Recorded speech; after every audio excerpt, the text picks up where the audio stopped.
Yo, once again, we back. This with just a Messengers podcast. Of course, I'm Mo. I am Mike. Once again, another week, man. We back at it, man. Once again, how you feeling, bro? Feeling good, man. We had some good laughs prior to the pod, man. Feeling good, man. Good way to start the Saturday morning. Nice skin, 70 degrees outside, man. It feels good, man. Yes, sir. Feels good. Yes, sir. Definitely football season weather. Definitely As you know, football week season. one of the NFL season is here. We here, man. We made it, man. I'm not discussing nothing in college football. That season is packed up on my end. That shit is packed the fuck up. I'm gonna talk a little bit, but I ain't gonna do too much. You ain't gonna do too much. You don't get too excited. I ain't gonna do too much, man.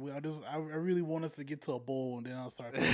Word. Well, shit, you only need 6 wins to be bowl eligible, but you want more than that. I want more than that. You want more than that. You want to actually play. You want to play like towards the new year type Yep. shit. I want to go Playoff berth, 12 team playoff. I want that. That's what I want. All right. That's what's up. feel Y'all like- definitely got a good chance. We got it. That's what I'm saying. Like, there's no excuse why.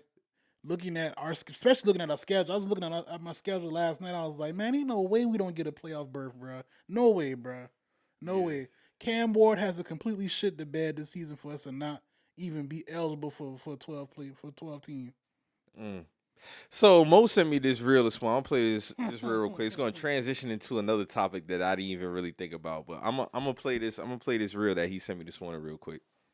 Me and my brother both were EPs on the soundtrack, but everything starts with music for me. So A&R the whole album or whatever, like but like a lot of the tracks, like personally, and I remember the thing that hurt me the most, and I'm gonna air them out right now, is Jive Records, Barry Weiss. We made a deal that R. Kelly, this is before R. Kelly was really big. He only had one album out. He's gonna give us an original track for the soundtrack. So I flew to Chicago because R. Kelly and I, our attorney, business manager, was the same guy. Gave him the Menace VHS tape, and the next day I came back and he had a song for me that he wrote to Menace. And I listened to the song. I go, oh shit! That's how involved I was in the soundtrack. I called Barry Weiss at Jive Records. I said, I just heard R. Kelly's first #1 single. And he goes, oh shit, I can't wait to hear it. A week later, he calls me and goes, I got good news and bad news. The good news is you're right. This is gonna be his first #1 record. The bad news is it's not going on the soundtrack. Wow. It was Bump and Grind. Wow. And if you hear what he's saying at the opening of the song, he's talking about Kane. My body's telling me yes, but my mind's telling me no, but my body's saying yes.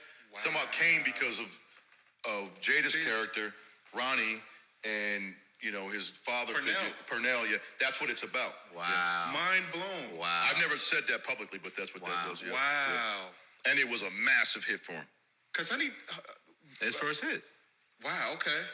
Was it Honey Love, the scene that they used? Yeah, because we took it, because that was already, the hit, like the successful music. So, we Let Alan Hill. Yeah. Bruh. That's Alan Hughes, by the way, one of the Hughes brothers.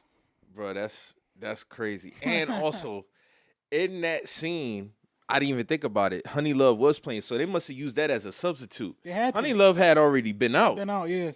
So they had to use that as a substitute. Because he was fresh off being with public announcement. Public announcement, yes. Bruh, that is insane. That shit makes sense now that I think about it. But and when I was like, damn, so they was like, I know when he heard this shit, he was like, what? It's like, nah, we can't. When Barry heard that shit, he was like, this not. I mean, that is one of his top records ever. I mean, that was one of the biggest songs maybe that year and the next year. Like, you know what I'm saying? It's a timeless record, period. You know what I'm saying? Like, bruh. Shit, my bad. You Are Not Alone was like the first song to debut on the top 100. The first song to debut #1 on the 200.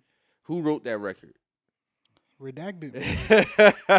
But that is insane, bro. I didn't really think about that shit. So they probably was sifting through like, man, we got to find a substitute for this shit because they said we can't use it. I mean, yeah. Essentially, that's what happened. They had to call an audible. And that was probably like the next best thing that fit that scene. What song you think fits better for that scene? Bump and Grind or Honey Love? I mean, they probably would have wanted Honey Love, but I mean, either or, if it Off worked. the intro alone, Bump and Grind. Yeah. Because like we said, Kane didn't really want to do that shit. Mm-hmm. He got coerced. Let's talk about it, man. That's what this was gonna transition to, man. The man got coerced, man. Like Kane was 18 years old, fresh out of high school, graduating. Ronnie's probably in her mid-20s. Trying to figure life out. Pernell probably got like what, 13 years on Kane, 15 years on Kane? At least 13 to 15 years. I'll say like 15. All right, so when Kane was Old outside, when now, he went Pernell's outside, old. Pernell probably was at least late 20s, 30s when they was outside drinking. Yeah. All right, so Kane was how old in that scene? Probably 8, 9. Yeah, like 8. So he might got 20 years on Kane. Yeah, dog old now. Pernell's an OG. Okay. So yeah. Hey man. I know I be trying to fuck. What about you? Hey, I ain't gonna lie, 18, fresh out of high school, man. But are you moving to Atlanta though? That's the question. Nah, 18, I wasn't moving to be a stepfather at 18 in another state. Yo, Kane being a stepfather was something I never really thought about. That would have been a lot on him as an 8. Yo, him and Jody went through a lot in the movies, man. Yeah, man. Him and Jody went through a lot in the movies, They bro. be tough on Jody, but they be forgetting Jody is set. The movie is set as Jody being an 18, 19-year-old. Yeah, 18, 19-year-old, yup. Like he's not a 28-year-old man. Like, you know what I'm saying, 29-year-old. Like, And I get he has some immaturities, but just he's 18. Like, you know what I'm saying. exactly. Yvette was older than this man. How old was she though? She's supposed to be like early 20s, like 22 type shit, 22, 23. Okay. I didn't really think about that. So I mean, she basically was preying on that nigga. Hey man, right? This what happens in our urban communities sometimes. Right. Even the conversation she was having with him in the bedroom prior to them fucking, she was like, "So what you gonna do?" Like she was really forcing this move with me to Atlanta shit. Wow, you know. Sexually pandering to the man, like, you know what I'm saying? Hey man, getting the pussy in the house in the kickback, hey. That's how I go sometimes.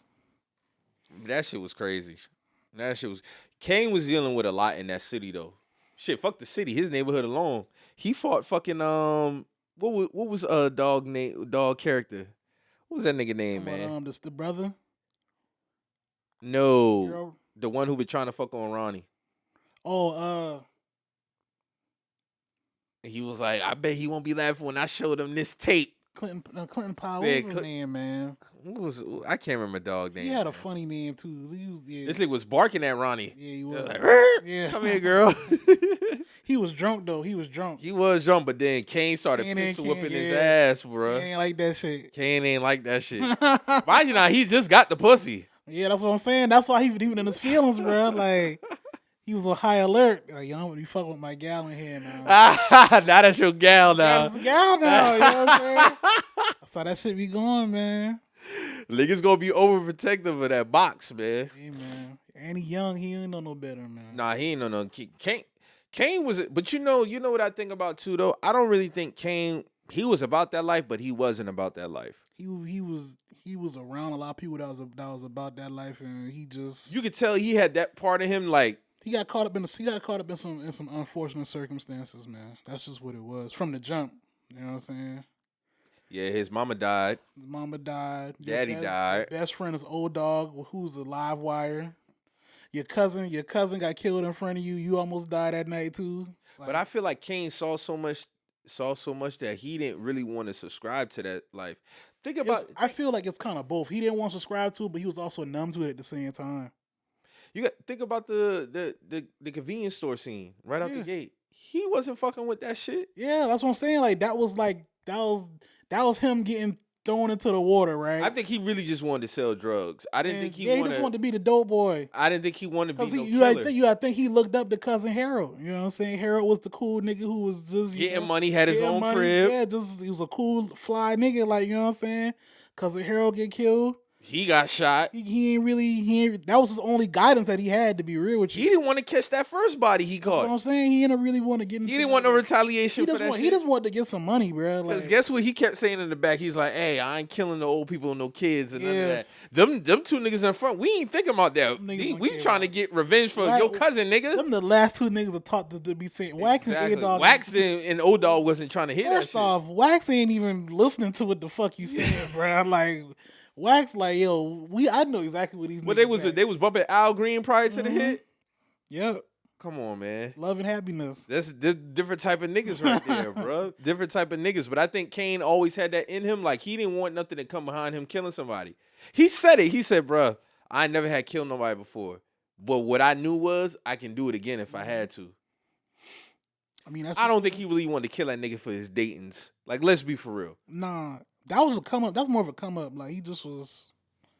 I need to watch that whole interview because they asked him how he take the nigga rims in the drive through. I was just about to ask that. They asked him. So when I saw that clip, I went and looked at it on YouTube. The actual actor, or this is some behind the scenes. No, shit? that was Alan Hughes. Like a whole. Oh, they interview. asked him. Okay, I gotta watch that. Because Shit. it was like, how y'all write Kane taking the rims in the drive through and it just skipped to him having the rims. But I never watched the interview. I didn't watch the whole interview yet, though. I don't understand like how you can do that anyway. He probably got in a nigga car. Probably got in the car. Took this nigga to the chop shop. I don't know, man. I'm just saying. You gotta, because you gotta actively watch this nigga take them shits off. Or he just, I don't know. You don't have your whip.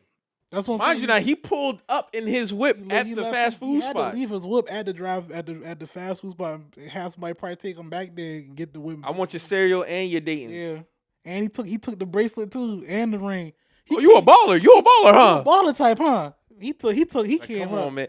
That nigga reminds me of something. The nigga he robbed. We supposed to be brothers. He was. I don't think he was. I don't think a dope boy when I seen that dude. I think of a hard working dude. That was just a dude that was. He looked like he was just like a nigga straight up working. Might have some parents with some bread or something. Because if that was a street nigga, he was either two things. He was slipping, or he would have spun the block on his ass. That's all that was. He probably was a straight up working 9 to 5 dude. Yeah. But overall, though, I'm definitely want to watch that because I want to know how the fuck he got them datings off that nigga. Maybe, matter of fact, I don't think I got Men's Society on DVD. That might be a deleted scene or something, bro. I know I got that shit on my Fire Stick. I need to see if that's a deleted scene. They might have some deleted. If that's a deleted scene, that shit would have to go post that shit so it can go viral because niggas need answers for certain shit in certain movies, bro. Yeah, niggas need answers. But Ronnie and Kane. That was a crazy dynamic, but that's normal though, man. Like you think that's still going on today? 18-year-olds falling succumb. Matter of fact, I did just see this porn star chick. She got a boyfriend that's like, her name's Smooth Groove. You heard of Smooth Groove? Mm-hmm. So she got like a younger, and correct me if the name is wrong. My bad. She got like a younger boyfriend. This nigga at least early 20s. He can't be no older than 22. Damn. Can't be. She got to be at least 28, 29, 30, somewhere around there. Yeah. Bruh, I don't know, man. Yeah, niggas are not exempt from being young and falling prey to somebody older. Yeah, we get groomed older all the time. Young men get groomed and shit all the time, man. It's just a we talked about this before, man. It's more looked at as a rite of passage to get an older woman, so it don't really get like the same type of burden. No, it don't. It don't. You find out. Do you feel like you find out? You find out like I'm not saying like you particularly. Like you find out like your little cousin or your little man's or something. Your little homie, my nephew. Block, you know what I'm saying? He 19. He hitting a 35-year-old. You ain't gonna be like, I mean, let me call the police on her. You gonna dap that man up or something, like, you know what I'm saying? If it was my nephew, I would have some conversation. Yeah, a conversation, but that's your man. I would tell him, I'd be like, listen, but I would want to have a conversation with her. I'd be like, hey, like, because this is what I was gonna ask you. Do you think it's a situation where it can be a genuine, not grooming, really trying to give them game? I mean, that would come to conversation though, like what exactly happened, like what's going on, like, you know what I'm saying? Like, are you genuinely fucking with my nephew, my little cousin, or whatever the case may be, or is this some, you know, because that could play on somebody mental that young. Mm-hmm. Yeah, man, for sure. I know maturity don't have no age level, but let's be real, somebody 18, 19 don't got no life experience yet. They come in somebody who's really experienced. Fresh into the world, yeah. 30 years old, 35, putting that thing on them, then mentally probably exposing them to certain shit that they haven't experienced yet. How they supposed to deal with somebody around their age range after that? Who probably don't have the same amount of things, who probably don't have the same experiences that one did. That 35-year-old putting that thing on them. She got her own crib. She got shit going on. This is real shit. No, that she shit putting tough, me on bro. game, the credit, business, all type of shit. Like, then we break up. I got to deal with somebody around my age and kind of build together. We kind of figuring this thing out. Now, I might have gained some game in that time frame with me dealing with this 35-year-old. You're not looking at. But the 21-year-old probably don't know the shit that she know. You're not even. You don't. Physically, mentally, emotionally. You kind of feel like you're wasting your time with the girls on your age now. Low key. I'm gonna speak from personal experience. Like, I dealt with an older woman, and then when that was over with, it didn't end on some. It didn't end on like we broke up. Like some other shit happened with her, but it was kind of hard dealing with girls like in my age again, bro. Like honestly, like. What did you value the most about her? I wouldn't even. We ain't really been like tough like that, but like I did value that she had like her own freedom and shit like that. Like you gotta think when you 18, 19, a lot of the girls still with their parents and shit like that. Like you know what I'm saying? Like correct. I was getting off work just going straight to her crib sometimes. Like you know what I'm saying? Like or she was leaving me in her crib sometimes and shit. Like you know what I'm saying? Like ain't no girls my age was doing that yet. Like you know what I'm saying? Like so it's different, man. You know what I'm saying? Like. I could spend the night over there. I can't spend the night at the 18-year-old girl house. Certain luxuries. This is just certain luxuries that come with it. Like we ain't get to like we deep in love type shit though. But yeah. Did you see it being long term, or you knew that was gonna be a short term thing? I don't really. Or you just look at it like you was just. I was fresh out of high school. Took it for what it was. I took it for what it was. Like I mean, like the way even how it went down, it was just like on some. It's just on some like it just happened type shit. Like you know what I'm saying? So it was just like. All right, I'm just here. All my encounters with older women, I knew it was gonna be short term. Yeah, that's what I'm saying. It like, was gonna be fun. Either you take it for what it is, or you just know it's just about to be. Yeah, we just about to have some fun. Just have some fun. That's it. Yeah, like, that's what it was. That's what it was for me. But I think we see it more so on the women and the men's side, the younger woman, the older man. But there can be some situations where, bro, if I came across a woman who had her shit together, was putting me on game, and I'm 18, 19 years old, I might fall in love with that woman, bro. You might. And if we break up. That shit might affect me. That's gonna affect you, bro. Cause you're not, like I said, you're not gonna look at girls in your age group the same, bro. Cause what do they really have to offer you? Exactly. Except just a good time. It's a good time. This woman had her own crib. She was getting to it. She like cooked feet. She put you on game and like certain shit. Like she was putting you on shit. Like she was low key bossing you up. I think the only thing I would tell them is like, bruh, not saying look for it, but there could be a potential heartbreak. Yeah. Don't crash out behind that shit. Because people feelings can change. Cause and it's like she older than you. She might have some whole other shit going on. And you don't know. You just don't know. It's just that you don't got the experience that she got to peep the sign. And you got to think people are very, self-conscious. Yeah, of course. What if we're coming to the time like, yeah, why we don't? You might want to be seen out in public with her now. And she can't do that. It's just that's what I'm saying. In her mind, it was never going to be that. Like this is Boomerang, except you 15 years younger than her. Yeah, that's what I'm saying. Like in her mind, it was never going to be like y'all out in public. Like y'all have y'all fun where y'all have y'all fun at. Like, you know what I'm saying? Like a lot of young niggas need to watch that movie. Yeah, I feel like that's a gateway to becoming not the gateway, a gateway to becoming a man is watching Boomerang. I'm not gonna lie, I went to the movies to see Boomerang when it came out, and that's always been like a favorite movie of mine. I was just watching shit on Tubi a couple weeks ago. That was like the only thing I was watching that week. Mm-hmm. I remember you was telling me that. I fuck with Tubi. Classic. They be having everything on there. But you know what the crazy dynamic in that movie was? The woman that he ended up with was like there the whole time. Mm-hmm.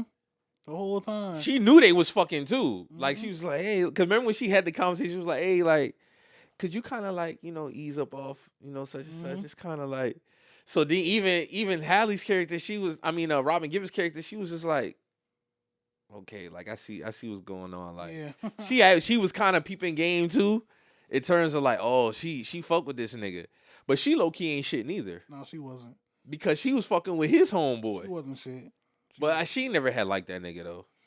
I don't say most of that shit just be for the time being, man. Like it be. I don't know, man. I feel like unless you lost something substantial, and it's you know, it's relative at the end of the day what you hold value. A lot of them shits don't be a waste of time. It depends on how you carry your relationships. If you go into everything wanting it to be serious, then yes, it is a waste of time. If you take it as all right, like this what it is, I don't really have no overall bad experiences with women I dealt with in the time that I dealt with them. It might have ended on some shit where, they was tired of doing the same things, or they probably moved on, had something going on. But ultimately, like in all my dealings, if I had to rate it overall, they haven't been bad. And I've only been in one serious relationship. I think what happens is like people be feeling slighted as far as their time go because they don't have like the conversation that needs to be had, like what we really doing right now, so I know what to do. Or if things change within that time frame, they don't speak up about that shit. They don't speak up about it. Like it's like, hey, I've enjoyed what we've been doing. Don't get me wrong, but I'm starting to want something different. Yeah. Are we open to have this conversation? Yeah. And if it's not that, then let's all right. Then just part ways. And there's no beef or nothing. It's just. But you know what people do? They be weird. Yeah. They go ghost. They start moving funny. Them texts ain't coming through no more. The calls ain't coming through no more. When it can be simple communication, or some people might feel like as if they don't owe the other party that. That's another disconnect. Yeah, that too. But I still feel like if y'all, that's just common decent. That's common courtesy. Common courtesy, bro. That's how I look at it too, bro. It's just common courtesy. But like, damn, bro, you can't like. If you want to move on, bro, just shoot a text at least. Like, god damn, yeah, bro. we can't do such as I do that. We can't link no more. I got this going on type shit. You get what I'm saying? So. I just think it'd be better off for niggas to just be mindful of the interactions with, especially with older women when you fresh out of high school, bro. And if you want to date serious, I would say date somebody serious in your age range. Yeah, I agree with that. Date somebody serious around your age so y'all can build together, y'all can have the experiences together. But because if you get into a Ronnie and Kane situation, yeah. Being a stepdaddy at 18, 19 is fucking crazy, Kane. That's not what you should be subscribing to as an 18. I think she was really looking for help. Now that I think about that's it. what it was, man. She was in the hood. Locked bro. up for life. She was in the hood. With no parole. You gotta think, she scrapped up everything she had to get to Atlanta. From LA now. From California. She was going. And you gotta think at that time, I always laugh at this shit. I said this yesterday. I was watching sometimes my YouTube be on auto, and I'll be watching a lot of sports shit. So it took me to a full game of the Vikings and Packers in 1998. This is recorded now. Mm-hmm. This ain't the NFL full games that they have on the YouTube page without the commercials. No, this is somebody put a VHS tape in there. They're recording the commercials too.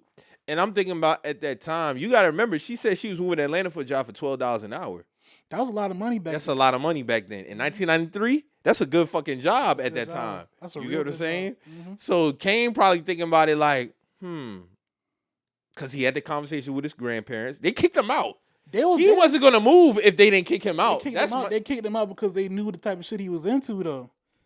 All that shit mattered to them, bro. Like, they just lost their damn, was Harold their son, too? Was Harold their son? No, Harold was his cousin, so he was family. That's what I'm saying. Like, they just lost Harold. They knew he was trying to follow Harold's footsteps. He right outside fighting. And shit. Also, his granddaddy already had asked him, like, hey, like, you done killed somebody before?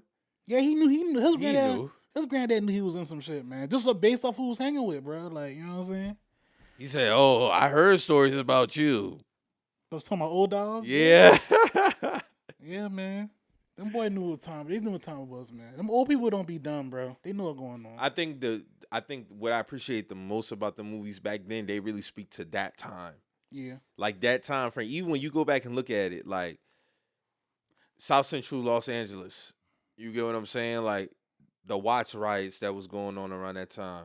Bruh name was Chauncey. Chauncey, yes. His name. Chauncey. I mean, cut you off. No, you good, Chauncey. He been mad at that white boy for pulling up. Yeah.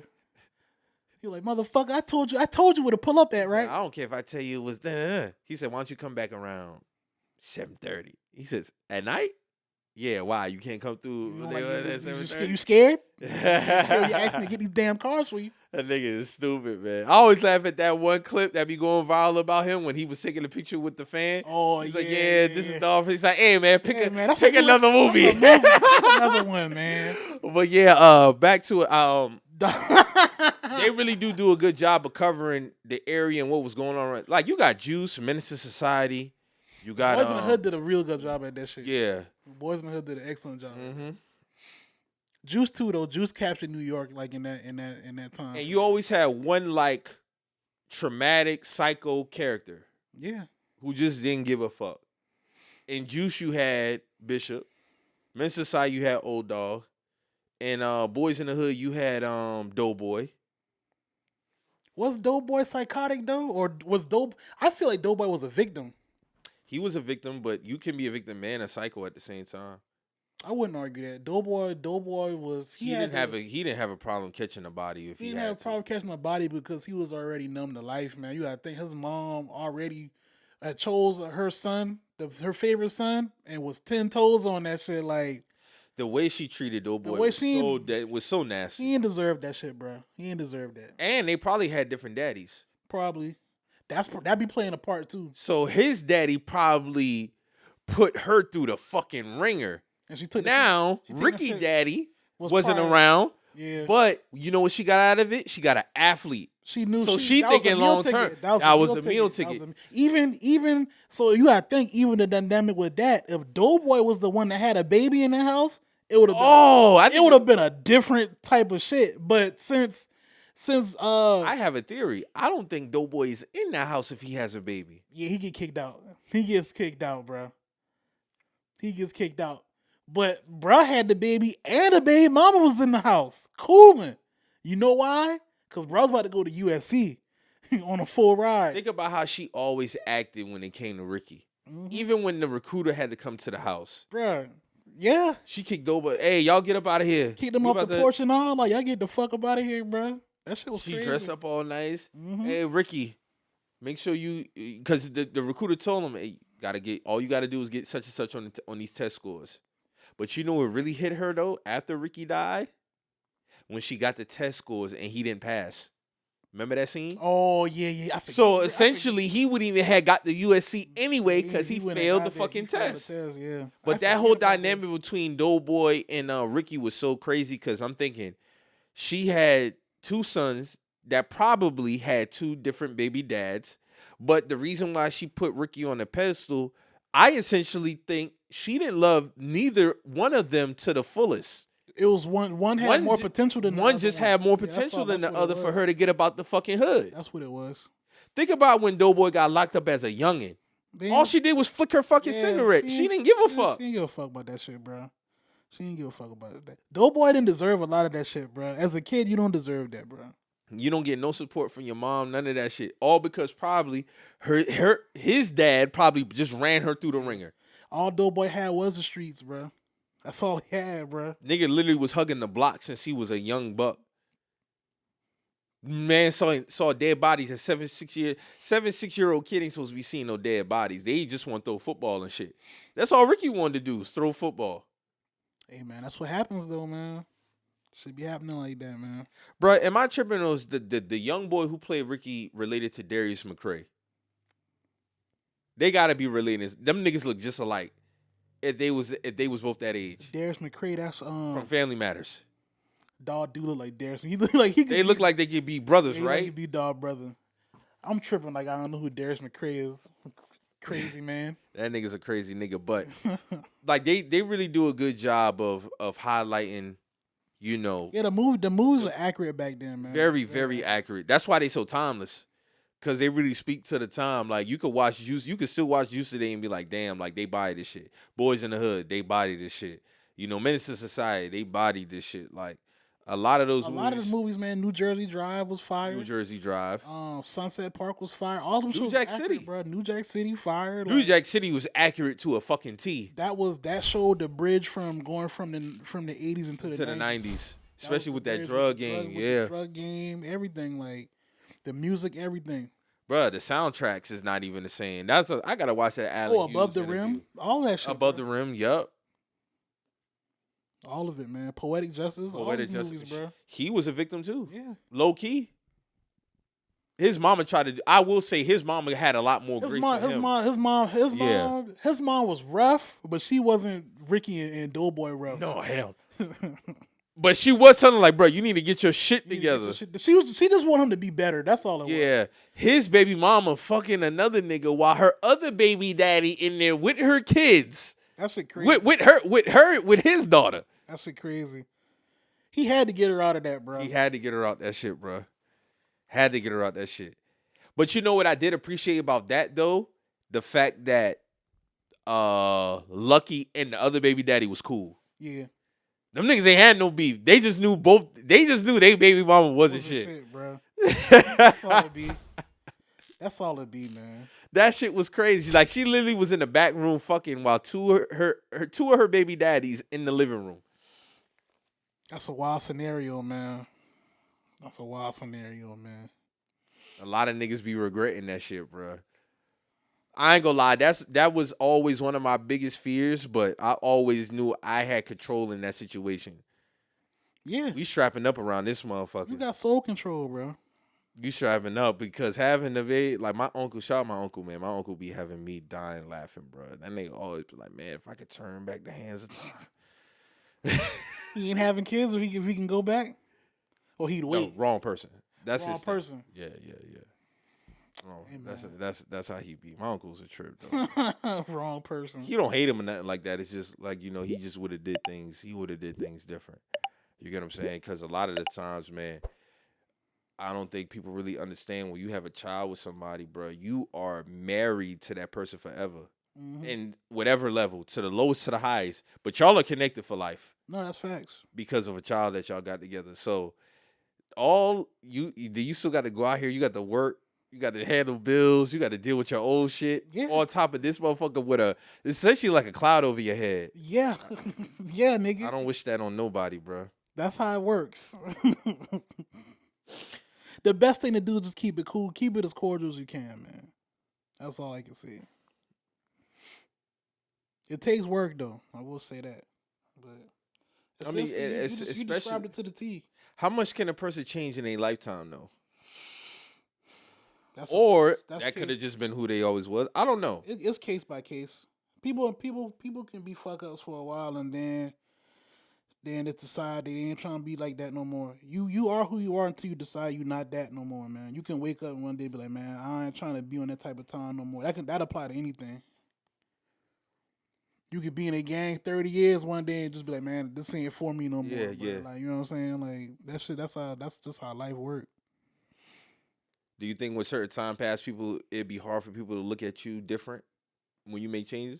You have killers out here who really completely change their lives around. Yeah, but that come with the actions though. You can say like, hey, yeah, I know I was this and that, and I changed now, but you gotta put in the action to show that you're not that no more. Mm-hmm. It's just that's all it be. Do you think I said 30. Do you think a dirty nigga can become a clean, straight up dude? It's tough. Like dirty in what way? Like a shiesty nigga? Yeah, like, shiesty.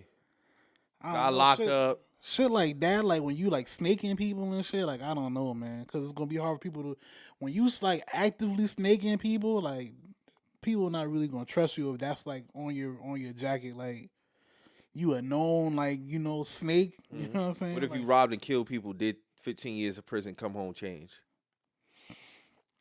no, that does happen though, man. You know, it's just you gotta sell that shit, bro. Like you know what I'm saying. That come with the actions, man. Like what are you doing to show that you're not that person? Are you doing like community outreach? Do you speak to the youth to show them not to do what you've been doing? Like shit like that matters. Like you just can't say like, hey, like I'm not that no more. Like what do you do to pass the message along down to the people behind you? You know, like they said, an apology is change behavior. That's what I'm saying. Like you got to completely 180 from that shit.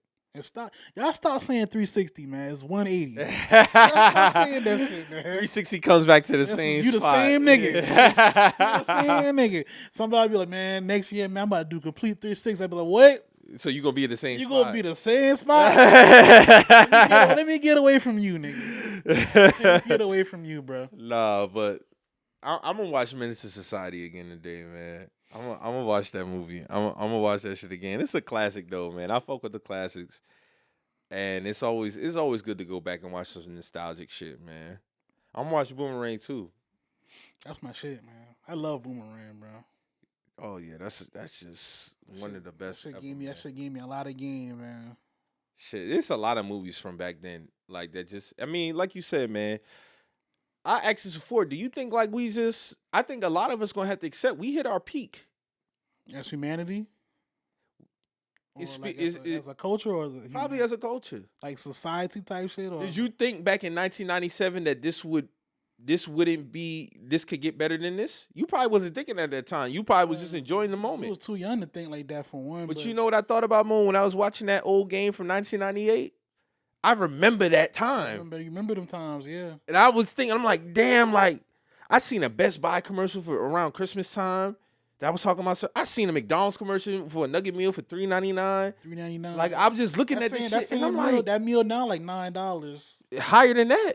for McDonald's. Yeah, that shit like $9-10. And I'm thinking now, I'm like, bro, like, what if we hit our peak already? Probably did.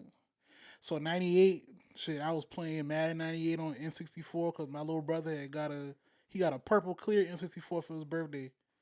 So that was like the house system. So I got my PlayStation that year. So yeah, Like, we put the 90s on the pedestal, but it's warranted. it is. That's the Like, that decade, like, that's that the golden. decade, That's the golden decade, bro. that decade for sure is like peak culture humanity. Peak sports, peak fashion, peak Music, entertainment, peak music, peak everything, bro. peak everything. Peak economy. Peak economy, facts. Like, I mean, But when you're living it in that moment, you probably thinking like, damn, like, yeah. I remember a lot of shit. I remember I showed my uncle a picture of himself back from 94. He was like, damn, bro, I had hair. I was working at Budweiser. Like, shit was different. And you just see a certain glow on people's faces when you talk about a certain time, bro.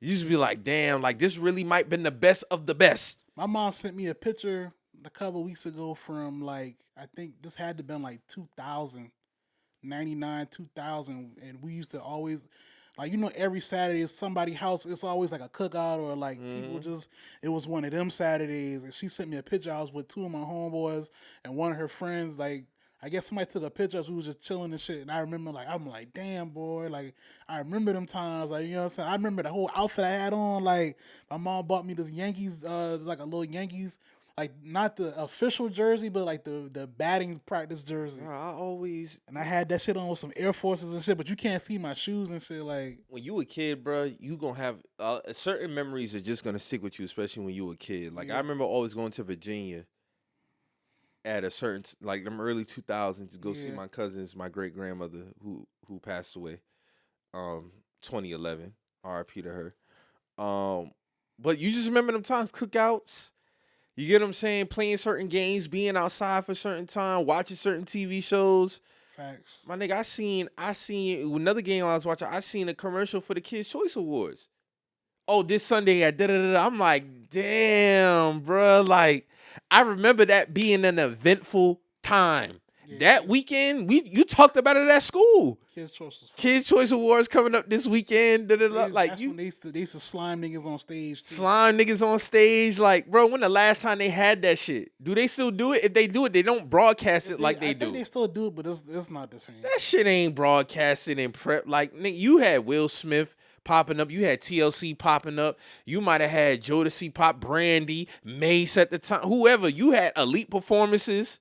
You had the sports athletes pulling up. Like, this really was a thing. Like, so now I'm thinking we always reminiscing. What if that was the peak? That might have been. And we just gotta leave it there. Like, that's just what it was. Like, I mean, because that happens every, like, in every era, though. Like, you had Renaissance era. You had a real golden era. Like, The real golden era. Yeah, what shit- year was shit that? That's, like, 1800s type shit. Like, long time ago. I'm thinking prior to that. I'm thinking like 1400 or something like that. Probably before that, too. Like, Yeah. it's that shit. This shit does happen. We might have did that. So our era, like, being realistic, because that was like a whole like time. So if that was like our peak, that might have been from 1990 to like 2010. Mm. So that 20-year gap right there. That 20-year gap. That might have just been it. Dog, Because you got to think by the late 2000s, like going into 09, 08, 09, 2010, like economy starting to go down. Yes, that's off the heels of that big recession we just had with the real estate. Exactly. So, Shit start changing. and Internet is kind of. everything about it, shit ain't really been the same since 2010. Nah, you right, because you got how you interact on your day to day. So I remember 2010s going to 2011. You can start paying bills online. Mm-hmm. You get what I'm saying? Okay, now Wi-Fi needs to be a thing in a household. Like, this ain't just a want now. You gotta have it. Like, you kind of gotta have it. Landlines starting to go. Landlines are starting to go away. Correct. Mm-hmm. Like, a lot of shit is really, really taking over. Like, Yeah, your phone had to have like 3G and shit on it. Like, that was like the minimum requirement. that's the minimum then. Yeah, 2010 3G is the minimum. That's like the minimum, yeah. You get what I'm saying? Like, the picture quality still ain't good, but it's getting better. Better though. But Music on your phone, okay, but I still got an iPod. Yeah. By the time we hit 2015, Mo, what the fuck is an iPod for real? I got the phone now. Ain't no need for me to have no iPod. iPods are obsolete. That shit is obsolete now. Like, so. Social media, like, really is a monster. Yes. By 2015. Oh, yeah. Social media really a monster by then. Really a monster, for sure. 2015. And that was quick because social media really got popping. Like, so I started my Twitter like 08, 09. I remember you had to text to tweet. There was no app interface. You had to text your tweets in. Correct. So by 2012, all these shits got like actual apps now. By 2015, 2016, it's over with. It's over with, bro. So that's like what, a 5-6 year window? Mm-hmm. That you gotta think how quick that is, like, for like social evolution, bro. Correct. That's another dynamic, the social evolution of That this. shit quick, but it wasn't a positive evolution though. You know? You don't think so? I think it was a positive. Man, it's a lot of people. When I think about social media and everybody talking about social media this, social media that, I look at social media. If I weigh it on the scale, you got good and bad. The good is gonna outweigh the bad. That's how I honestly feel. In terms of what, like communication with people, or what? The whole scale, Networking? technology, convenience, networking, how you meet people, all that shit. Yeah, you're gonna have some bad with social media and the rise of the internet, like with anything else. We always talking about the touching the grass thing. That's on the negative side when it comes to social media. Right. You get what I'm saying? People doing dumb shit. People posting dumb shit, saying dumb shit, retweeting dumb shit. But what I've come to realize is I have full control of that and what I see. I know we talk about like if the old heads had like Instagram and shit back then, if they had that shit, I don't think that decade would be what it was. Nah, I wouldn't. What if Richard Pryor and them had Instagram? A lot of shit would. I probably think we would look at them niggas different. You know what I'm saying? I don't think they would have no shame in the shit that they be doing. They had Instagram in the 50s, 60s. No bullshit. I think a lot of shit just wouldn't be like, it wouldn't be revered the same. Like, I remember my grandmother telling me, my grandmother like 80, 90 something now, like her walking in the room in the 50s and seeing some shit she wasn't supposed to see. That's what I'm saying. You gotta think a lot of the older people back then were prideful. Now they ain't give a fuck. Like, you know what I'm saying? Because for one, why you even in this room? Put Instagram in the 50s, 60s, bro. That's what I'm saying. Like it's a lot of shit. Like, if you really think about it, bro, when it come to the internet, I always look at, like I said, I always look at the internet as a positive. I'm not saying it don't come with no bad shit, but I look at it from a convenience standpoint, technology, networking. You know, your life could change for the better. It could change but it's two sides of the coin. So I think it's all about, I think it's subjective at the end of the day. Yeah, it's subjective. I do think it hurt us in the way of work. People, trust me, I had these conversations with 23, 22-year-olds all the time. This thing with them not wanting to work and things being handed to them quickly is a real thing. And it's 100% because of social media. So I'm not discounting that negative, and I feel like that can be a reason people really look at it as a bad thing, because they truly believe like things should be handed to them, and I should have this in this amount of time, but they looking at life through a phone. Everybody gonna show their best in what they doing. Yeah, and they may feel like as if I'm warranted to have that as well. I don't know what you think. I mean, I get it, man. Like, I get it, man. A lot of people, you gotta think like they 18-year-olds watching other 18-year-olds in other cities, like completely balling out. Like, but like you said, that's just what they show you. But a lot of that shit do be real sometimes, though. So they probably looking at it like, damn, like But what did I not do right? Like, you know what I'm saying? but us in the 90s and 2000s, we ain't had to worry about that. And we didn't have to worry about that type of shit. That's when we was outside more, was more interaction in person. So like we wasn't worried about what a nigga in Atlanta doing on an app. You know what I'm saying? We wasn't worried about that because we was outside for real. Like, you know what I'm saying? Like, it's just different, man. It's just different. Yeah. Hey man, that should be like that. What like we might have just hit our peak, people. From a cultural standpoint, for humanity, so we might have hit our peak already. Yeah, I think a lot of even when we get down to like fashion talks and shit like that, a lot of people will be like, "There's no more regional fashion due to the internet," because you can look at how they dress in New York and take little tidbits in here, bring it back down here. Like, Well, we damn sure know they don't got their own music style no more. We know that. That's a fact too. But see, that's the thing. They don't have their own sound no more because they go on somewhere else to look for their sound, not knowing that y'all are the essence of hip hop. You know what I'm saying? Y'all have your own sound. So it's like, it's a lot of ways to look at it. It's a lot of ways. It's very interesting though. The 1990 to 2010 was probably our peak as a society and this modern society. I wouldn't argue that. Yeah, bro, shit just different. I'm seeing TV commercials. Get this TV for $3.99, $2.99. I'm like, all right, bro. TV, big ass TV. I'm like, all right, bro. Like, what the fuck? Like, rent 2K average now. I don't even want to know what rent was in 1998 average. My mom said about 6 something. She was paying like 600 something. Like if you wanted something nice, it's gonna run you like 6 to 8. Yeah. Nah, probably like 6 to 7, 750. Yeah, something nice can get you about 6, 7. My mom told me back then. I know because we always had to get 3 bedrooms. My mom always had me and my brother. And Yeah. I'm pretty sure she was dropping like 650, 700. Okay. On 3 bedrooms. And then the wages matched. You get what I'm saying? Like wages are behind like a motherfucker at this time with this shit being up here. Yeah. Like that's the crazy part of it, man. But something gotta bend, man. Something gotta bend. We'll see. But November be around here around the corner, so that'll be more talks. I'm still not interested in none of the dialogue though. Yeah, I really don't give a fuck to be honest. It's a lot of bullshit floating around, but that's how that shit go when we hit that time frame, man. But on a sadder note, man, we gotta say R.I.P. to Rich Homie Quan, man. Passed away was that Friday or Thursday? Well, I guess like Thursday night going into Friday. Thursday night going into Friday morning, he passed away due to a overdose. They ain't confirming yet, but they saying it's possible overdose. Okay, possible. So we'll wait. I'll just put possible in front of that. Because I want to be respectful to his family and loved ones. Until that report comes back. But it's saying he passed away possibly due to an overdose. 34 years old, man.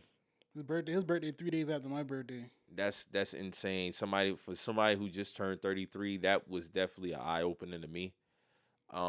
Especially after less than a week of losing Fat Man Scoop at 52 years old. Right. It's a lot, man. It's just kind of eerie because I don't think of him like just checking out like that. You know what I'm saying? But it's so sad, Mo, and it's unfortunate. We thought that about Kobe too. Yeah. Certain people we look at, we just be like, nah. That's why, honestly, like when the Kobe shit happened, life is real, man. When the Kobe shit happened, all I could do was put my phone down. Like I couldn't even. We was out about to eat brunch, and I had to just put my phone down. I couldn't eat my food. But back to Rich Homie is just like I was saying, like you just don't expect that shit. But like you said, that's just life, man. Like you know what I'm saying? And for him to have the impact that he did that early 2013, going into 14, summer 15, like that nigga definitely had a movement, man. And it's so unfortunate because he definitely did still want to continue to make music, get back right. He had just got his life together. He was still working. He was still working. So for him to check out at 34, man, is very unfortunate, man. So I just want to say condolences and, prayers to his family. But, Rich Homie definitely was, especially in Atlanta. I know they feeling that. He left his mark. He left his mark. He did his thing from the moment he came in. Especially with him and Thug. Like I don't even think they understand the magnitude of what the tour like Rich Gang mixtape means to a lot of people. Like That's a classic body of work. Think about it, Mo. That was 10 years ago. That was 10 years ago. That was 10 years ago, bro. It's like even with all that, like Rich Homie still stood his journey. Like he still was working. He had a few hits even after that. Like you know what I'm saying. Like one thing about that I give, bro. Like he always wanted to drop quality music. You know what I'm saying. Like he wasn't just dropping shit just to drop shit. Like even when he was going through his time now, like I call this era his career like it was like the get back, like he was just putting in his work to get back to what he was, like you know what I'm saying, like because all it take essentially is one hit, like you know what I'm saying. So and then like another thing, like they had an interview he did like 2 days before he passed, where he was saying like, because the lady asked him, do you think you'll ever do another song with Young Thug, and he was more so just saying like it's always love, like it's no issue, like we just gotta have a conversation, like you know what I'm saying. And now he gone, like you know what I'm saying, like that's just like you said, that's just life, man. That's just unfair at times. So like you say, man, them sudden deaths always be just rock you different, man. yeah. So I didn't even really believe that shit, and when I saw it, I thought niggas was playing around, Yeah. like bro, like y'all, because I'm not mistaken, they said the same thing about Pee Wee Longway around the same time. They were saying he was about to die too, and he was like, Pee Wee Longway had to go on Instagram like, bro, I'm on Call of Duty Warzone, like why y'all talking about I'm dead, like you know what I'm saying, like so it's just like yeah, and sad story, man. unfortunately, you always got that moment where somebody tries to make it about them. Women coming out speaking, and Yeah, here's my whole thing with this they did the same thing on Pop Smoke Pass too. I remember that. this whole side chick thing. This apply to niggas too, but I'm just being direct with this scenario. My whole thing is this: I'm not the person to tell somebody how to mourn, but if you're a secret, It's a reason why y'all wasn't keep it that public, way. like, yeah, Don't do it publicly. me personally, And I'm bro, gonna stand on that. This is not to try to disrespect, but it's if you know that you aside and you know that he had this going on, don't speak as if you're the main. if the man wasn't public with you when he was alive, I mean that just go to show you, like, not to say that he ain't like you or nothing like that, but it's a reason why y'all weren't public. Yeah, but you kept it secret too while you was alive. Exactly. That's my thing. So like, and honestly, and this could sound insensitive, for me, that just lets me know that you didn't really genuinely fuck with that person like that, because you taking this moment to make it about you. Making about you, yeah. You trying to get attention. They did this. They like, I hate when that happens, man, because that happens. It's so to me it's disrespectful. They did that when Pop Smoke passed. It was Pop. We made a joke about Pop Smoke being Mr. Bitches, but that shit's kind of crazy. It was like 10 girls like Yeah, posting little videos Rich had and like shit. 4 or 5 of them just come out. Like shit, when R.I.P. to her, like when Enchanting died, like the female rapper, when she I passed, don't remember that. she passed early this year. Okay. The girl that was signed to 1017, she passed. It was like 4 dudes came out like, I'm sorry this happened to you, baby, like showing their little videos of her and shit. I'm like, bruh, like, Making it about you. for bruh. one, if Yeah. these supposed to be intimate moments, right? You know what I'm saying? Like you say, like you're not respecting the intimacy, or like y'all, whatever y'all situation was, you know what I'm saying? Because you're trying to make it about you, and y'all low key competing with each other. That's what that is. That's what that shit Somebody be. trying to flex. Trying to flex, but this man, Yeah. this man not coming back, bruh. You know what I'm saying? That's how I look at it. Like, this person not coming back. And my whole thing is this: if y'all not public, this is like no, somebody who's been together years, or God forbid something happened to any celebrity couple. That part of that celebrity couple is warranted to say whatever. These side shits Yeah, gotta chill, bruh. sides. I be like, God. Even like with Trouble. Oh yeah, You get what I'm saying? that happened with Trouble too. Yeah, Same shit. It's like, bruh, But like I ain't gonna lie, whenever like that happens with a lot of rappers, bro. I remember when Bankroll passed, it was like a lot of women was coming out. I was like, God damn, women around here was coming out. Like, but if God damn. if you know this man publicly had somebody, Yeah, regardless of whatever it was, if you knew that he was with somebody, just chill. it's chill. You can still mourn, it but you be- don't got to do it publicly. it be Especially when competition. y'all knew you was quiet when this man was alive. You would have never posted y'all y'all intimate moments when he was alive. Yeah, you know that man keep it would like that. You know that man would have told you to take that shit down. Facts. You know they told you to take that shit down. Yeah, and I get it. You had love for the man. Cool. Posting But- text messages and videos. Yeah, man. You making it about you trying to gain traction, bro. Like you trying to make it about you. It's very selfish in my opinion. Yeah, that shit crazy. It's very selfish. Like you said for the girl who passed away for 1017. You get what I'm saying? Like that applied to the niggas too. Like y'all niggas look like goofy, man. Cut that out, man. This for the bitches, nigga. Yeah, God forbid. So if I'm mixing up with a celebrity chick and she passed, I'm not gonna post about You that. be. That's your memories for your personal. Man. That's my memories. And then whenever time passed, like, and I'm comfortable or that shit done, I might post something, but I'm not gonna post our intimate moments. Yeah. Especially not in that moment. It's distasteful, man. It's just distasteful. Yeah. And the people that know that I fuck with her, they'll reach out to me. Yeah. They'll reach out to me. I don't need the world to know that. And that be my thing. So like when y'all post these videos and shit, like, do you think you gonna come to the funeral and shit too? Like, what do you think? Like, that shit. How does that work? Do y'all still intend on going to the funeral, knowing that man family gonna be there? The main girl gonna be there too. You think that's just gonna be like, you know what I'm saying? That can always be a weird. That's what I'm saying. You just being weird now. So I'm not gonna say his name, but when somebody close to me passed, I remember at his funeral they spoke about his in the funeral. In the moment they're talking about his girlfriend, right? That he had been with for some years, but they wasn't together at the time. I know you're talking about, but yeah, you know who I'm talking about. I know you're talking about, yeah. But he already had been. He was talking to somebody new at that time. She was at the funeral, and the girlfriend and the ex.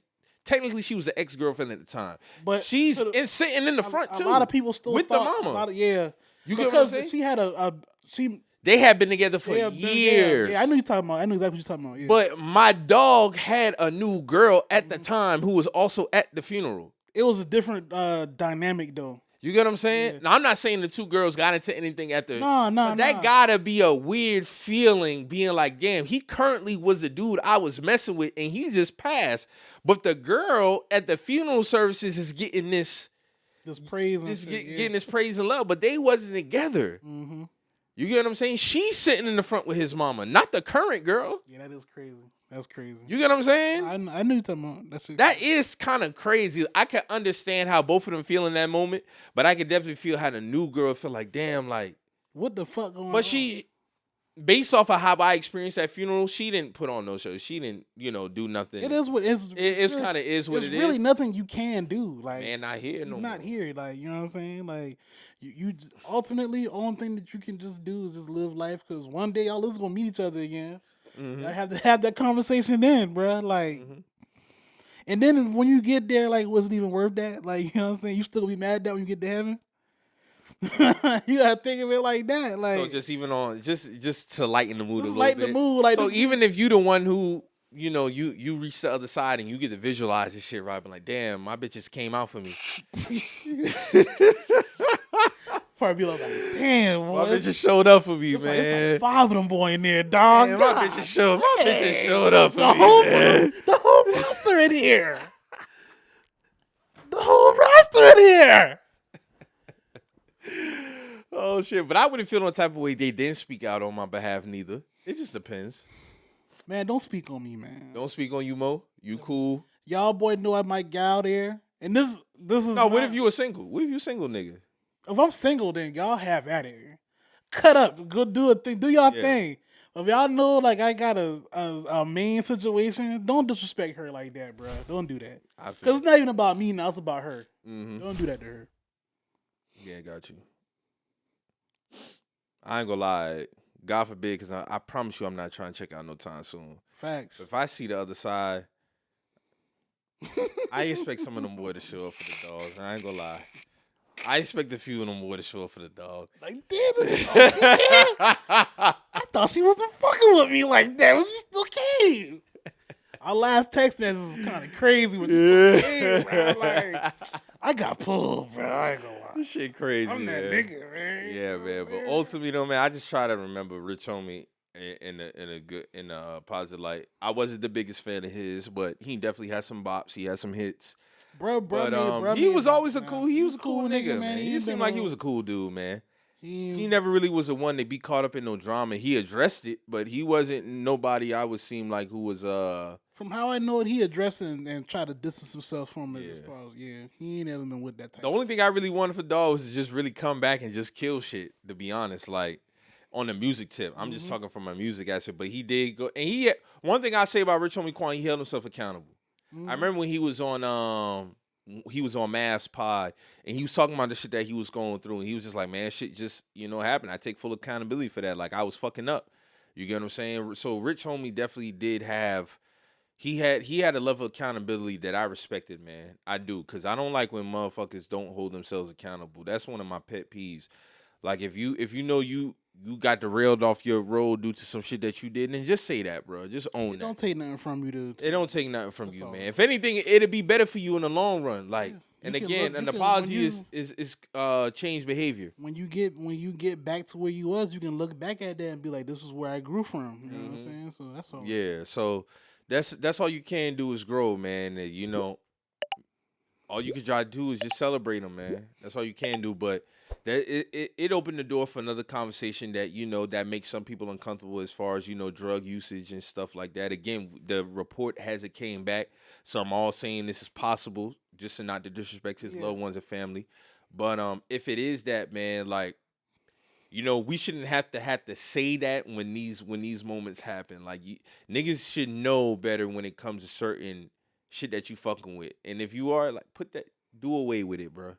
Because there's a lot of faulty shit going on out here, and it's not, at the end of the day, it's not good for your body. Yeah. Go get your regular checkups, man. Like, don't wait for something to happen for you to realize you got this going on. You could be walking around feeling great. Go do that.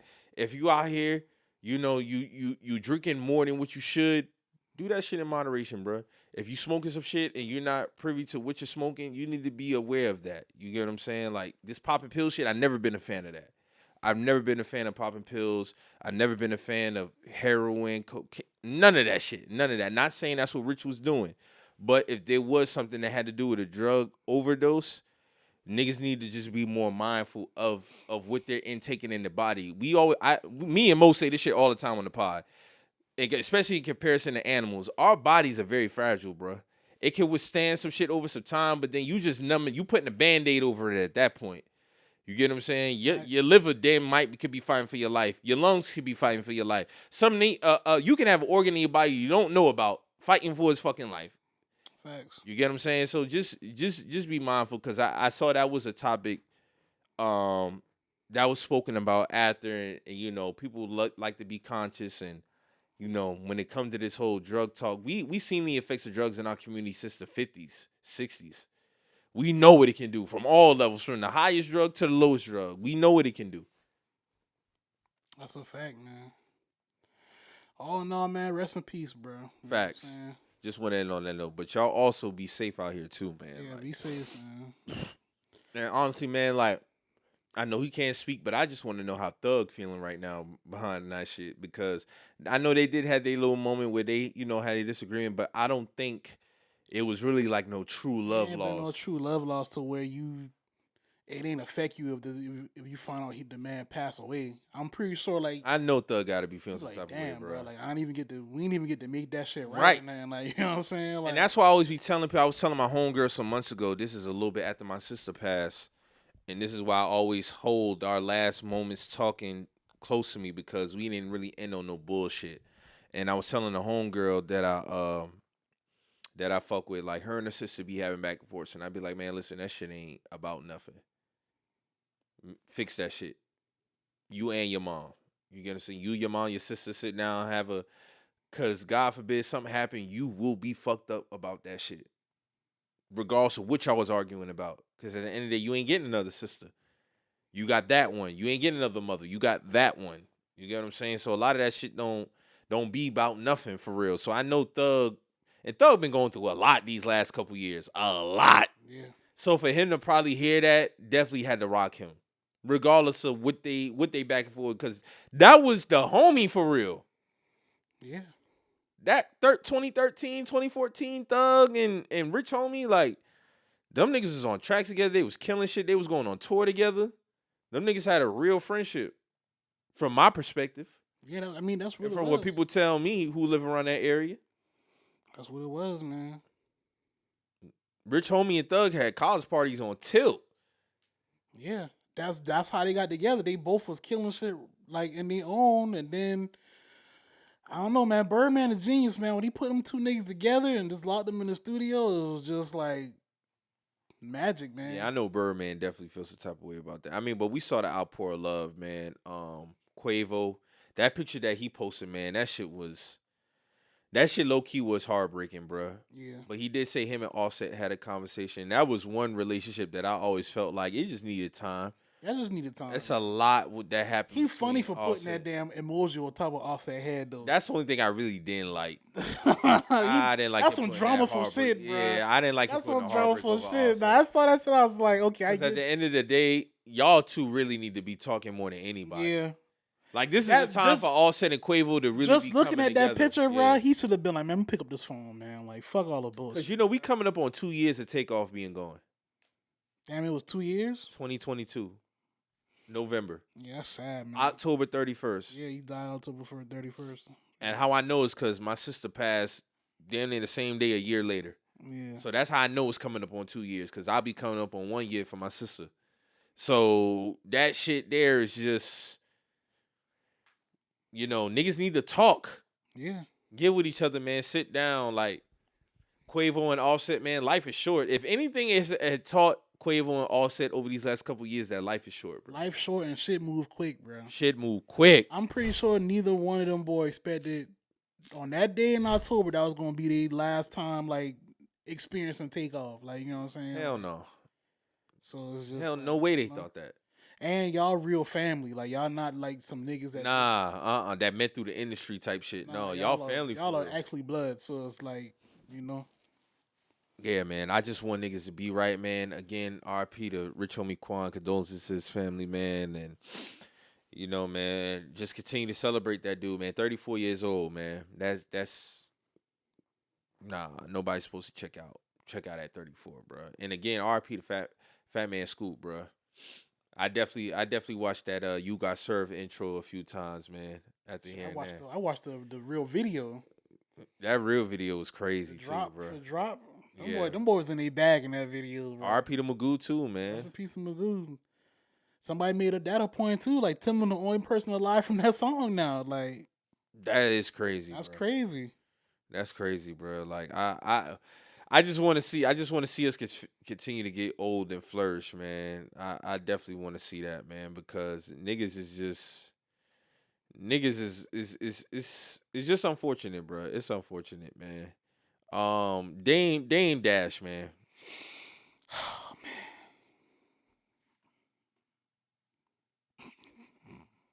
I don't know, Mo. I'm not trying to realize that reality, man.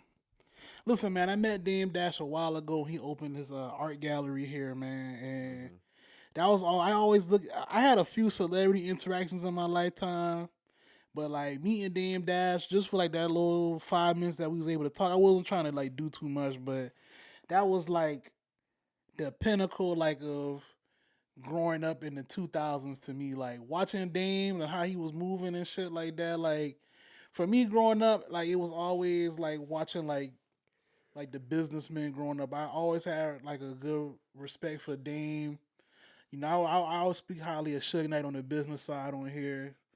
You know, niggas like that and shit like that. So meeting Dame is like, damn, like I got to meet Dame, like, you know what I'm saying? Like, and he was a cool dude. Like, he wasn't on no like Hollywood shit or nothing. Like, how I met him, like, it was like a little party for the art gallery and shit like that. It was called Dusko Poppington. That's actually his Instagram handle and whatever. So he was actually in the crowd, like, just chilling, like, you know, cooling out and shit. Like, and I was like, damn, bro, like, you know what I'm saying? Like, that's just how you supposed to move, like, you know what I'm saying? Like, and like, you know, just to see what's going on, it's just unfortunate. Like, it's like people making a mockery of him right now, and it's like, you know, it's a tall tale sign. It's like, you know, you just gotta watch who who had you step on your journey, because it's a lot of people who was waiting on this day. You know what I'm saying? So it's just like, that's why I always believe in treating everybody the same from the janitor on up. You know what I'm Yeah, saying? Dame and 50 Cent having a little power trying to do this content shit, war shit. I'm not really trying to see that. But then the aftermath, like, Dame T fell out. Mm-hmm. That was crazy, bro. Yeah, it is crazy, bro. That was crazy. Let me play this clip real quick in Yeah. terms of Dame talking about how he owed $8 million in taxes.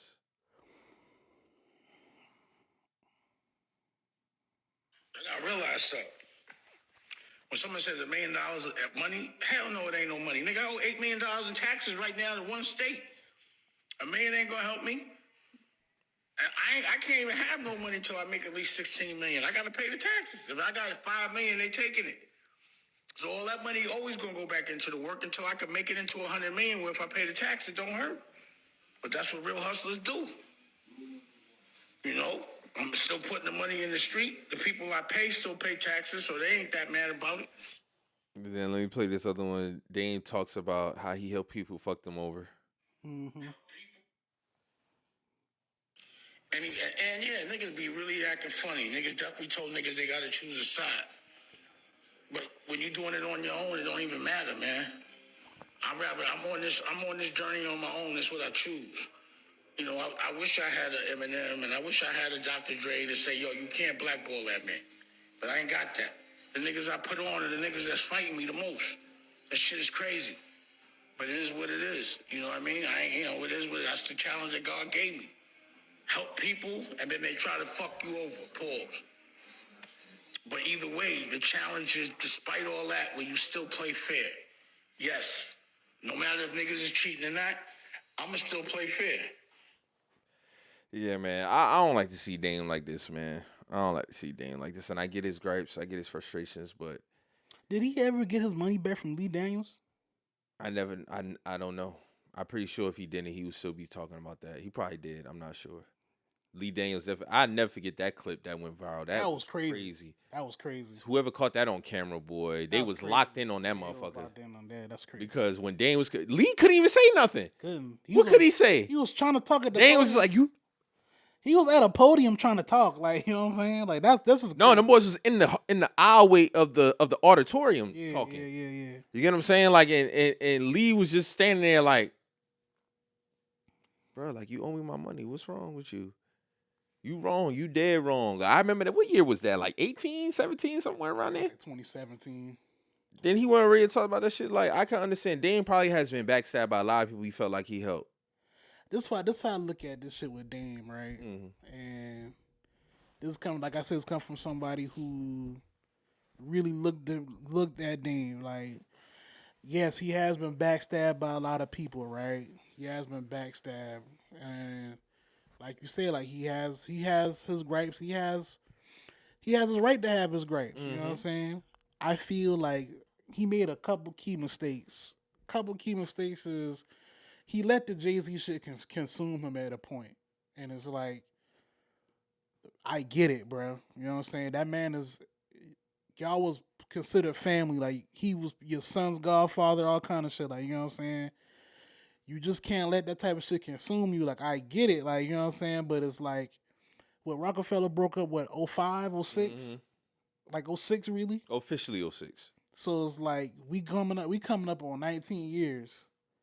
You had time. You got time. You had time to make some moves, bro. Like, or put your money in other shit. Because it just seemed like to me, he putting his money in shit that take too long to recoup. Or he's just throwing shit at the wall, hoping it sticks. Because of that hustler mindset he got. Hustler mindset, but like, hustlers burn out after time, bro. You know what I'm saying? I'm pretty sure he ain't Especially if you don't have that one stable income. Not no more. You know what I'm saying? So it's like, I'm pretty sure he ain't imagine being, he in his mid-50s right now? Dame is 52. 50 in his 50s. He ain't imagine this, you know what I'm saying? So it's like, you gotta take some shit in stride and keep it moving, man. Like, I wouldn't let that shit consume me as far as like the relationship with Jay-Z. Like, You know, enough people talk about bro already. You know what I'm saying? Like we knew what y'all was. Yeah, like over the last 10 years, the most times I hear about Dame is in a negative light. It's not negative, yeah. It's nothing And positive. he's much more better than that. You know what I'm saying? So it's like, yeah, bro, like you doing your movie thing, you doing your director thing. Talk more about that. Like, it's always something as regards to, you know, what didn't happen, why this happened. Well, this person is this. Oh, he a snake. Da da da da. It's like Dame is big. Like you said, Dame is bigger. He's better than that. he minimized himself to just that. You know what I'm saying? Yeah, And it's always like, about what the fuck, bruh. The Rock broke up. You and Jay not cool no more. We get it. Move on. You have enough cachet, a lot of stock on your name to make some shit pumping out here. But Dame's mindset of that hustler, oh, I don't have a boss, because you know that interview is gonna come up on 10 years next year.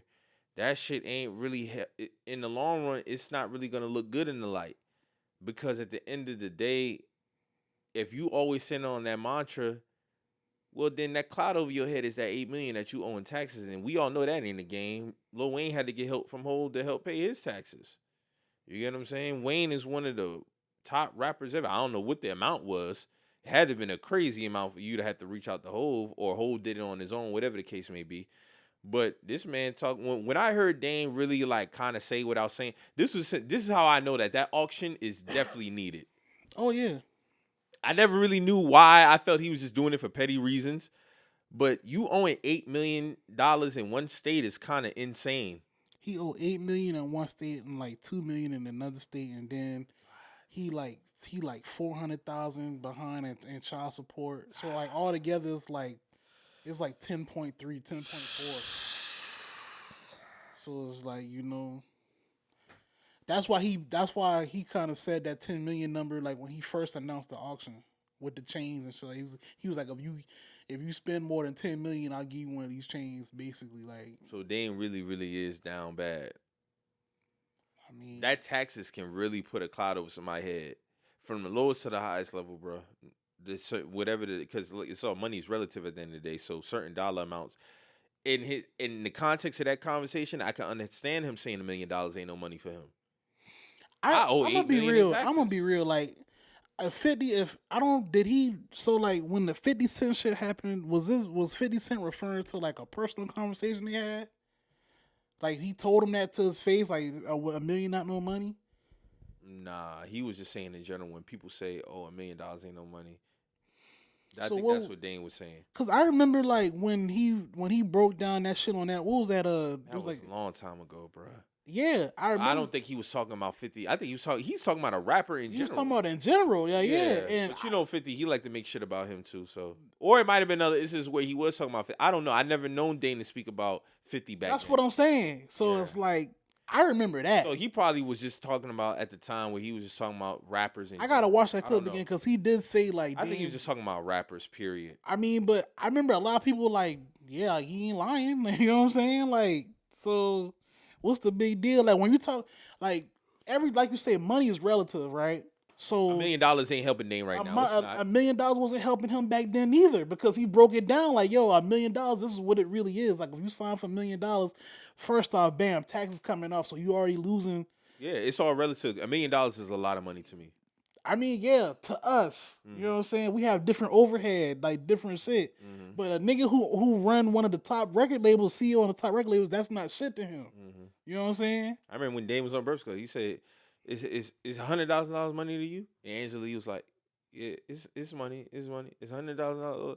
$100 ain't nothing to me. My bills is way more than $100,000. I can't do shit with $100,000 $100,000 changes a lot of average person's situation. It might not be long term, but it's definitely changing your current situation. Facts. It's a sense of comfortability. I tell you, you get somebody 100 racks right now, it gives them a sense of comfortability. Period. Like $10,000 changes a lot of people's situation. 10,000 changes a lot. A lot of people don't have $1,000 to cover a quick emergency right now. That's a fact. That's a fact. Yeah. So $100,000 doing a lot for a lot of people. Yeah. Currently. I mean. But like I get what he's saying. I just don't. It's just tough seeing him like that, bro. Like, it's definitely tough seeing Dame like that. And I want us to age gracefully. That's really spiritually what it's about. And physically. That's really what it's about. And emotionally. So it's like I don't want to see your dentures falling out, my nigga. I'm not trying to see that. That was tough because I always think. And I know about, Dane got some health issues too, so it's not really trying Yeah. to crack on him. But it's just in top of you. It's not like you was talking about something positive and your teeth fell out. It's a combination of things with Dame at this point. You know, his health ain't really where it's supposed to be at. He got this $8 million cloud hanging over his head. Like, we talking about a nigga we seen Rockefeller on stage, like Dame Dash. I'm the businessman. Niggas was untouchable. Niggas is untouchable. Now we look 20 years later. It's different. I damn sure don't want to see that for somebody that I see in a positive light. I damn sure don't want to see that for nobody in my circle as we continue to get older. Like, the goal is to age gracefully, bruh. Especially within our culture, especially when we see people die at a young age. Yeah. So when you make it to 50-something years old, we want to see y'all niggas bowing out gracefully, chilling with your lady, with your family, if that's what you want to have going on, bruh. We don't want to see niggas on live not crashing out, but just airing out their grievances about, taxes and, then a few seconds later, your teeth falling out. Come on, man. No, it ain't supposed to be like that. I'm trying to see that, man. Niggas is chilling, bro. Like, I look at T-Pain. T-Pain is still relatively young, but that nigga doing this thing. He chilling. He had to climb back too, though, and I salute him for climbing back too. But yeah, like, look at Usher, man, 45 years old, still looking, youthful and sprightful, man, doing this thing on stage, still singing, ain't no crack in his voice, nothing like that. He ain't burnt out. Facts. That's what I want to see, bro. Maxwell still doing his thing. You get what I'm saying? LL just dropped the rap album. That's a good album. Just rap still look like he in shape doing his thing. Like, one thing I like about LL will always seem high spirited. He always got that same energy when he speak. You can feel his presence. Like, LL don't never look like he down and out, bro. Like, he always got a positive spirit about himself. This man is 56. Him and my mom around the same age. Shit, he just had his interview with Breakfast Club, and Charlamagne was like, damn, bro, like, the way you working this album, like, you doing a lot of press and promo tours and shit like that, like, you a new artist.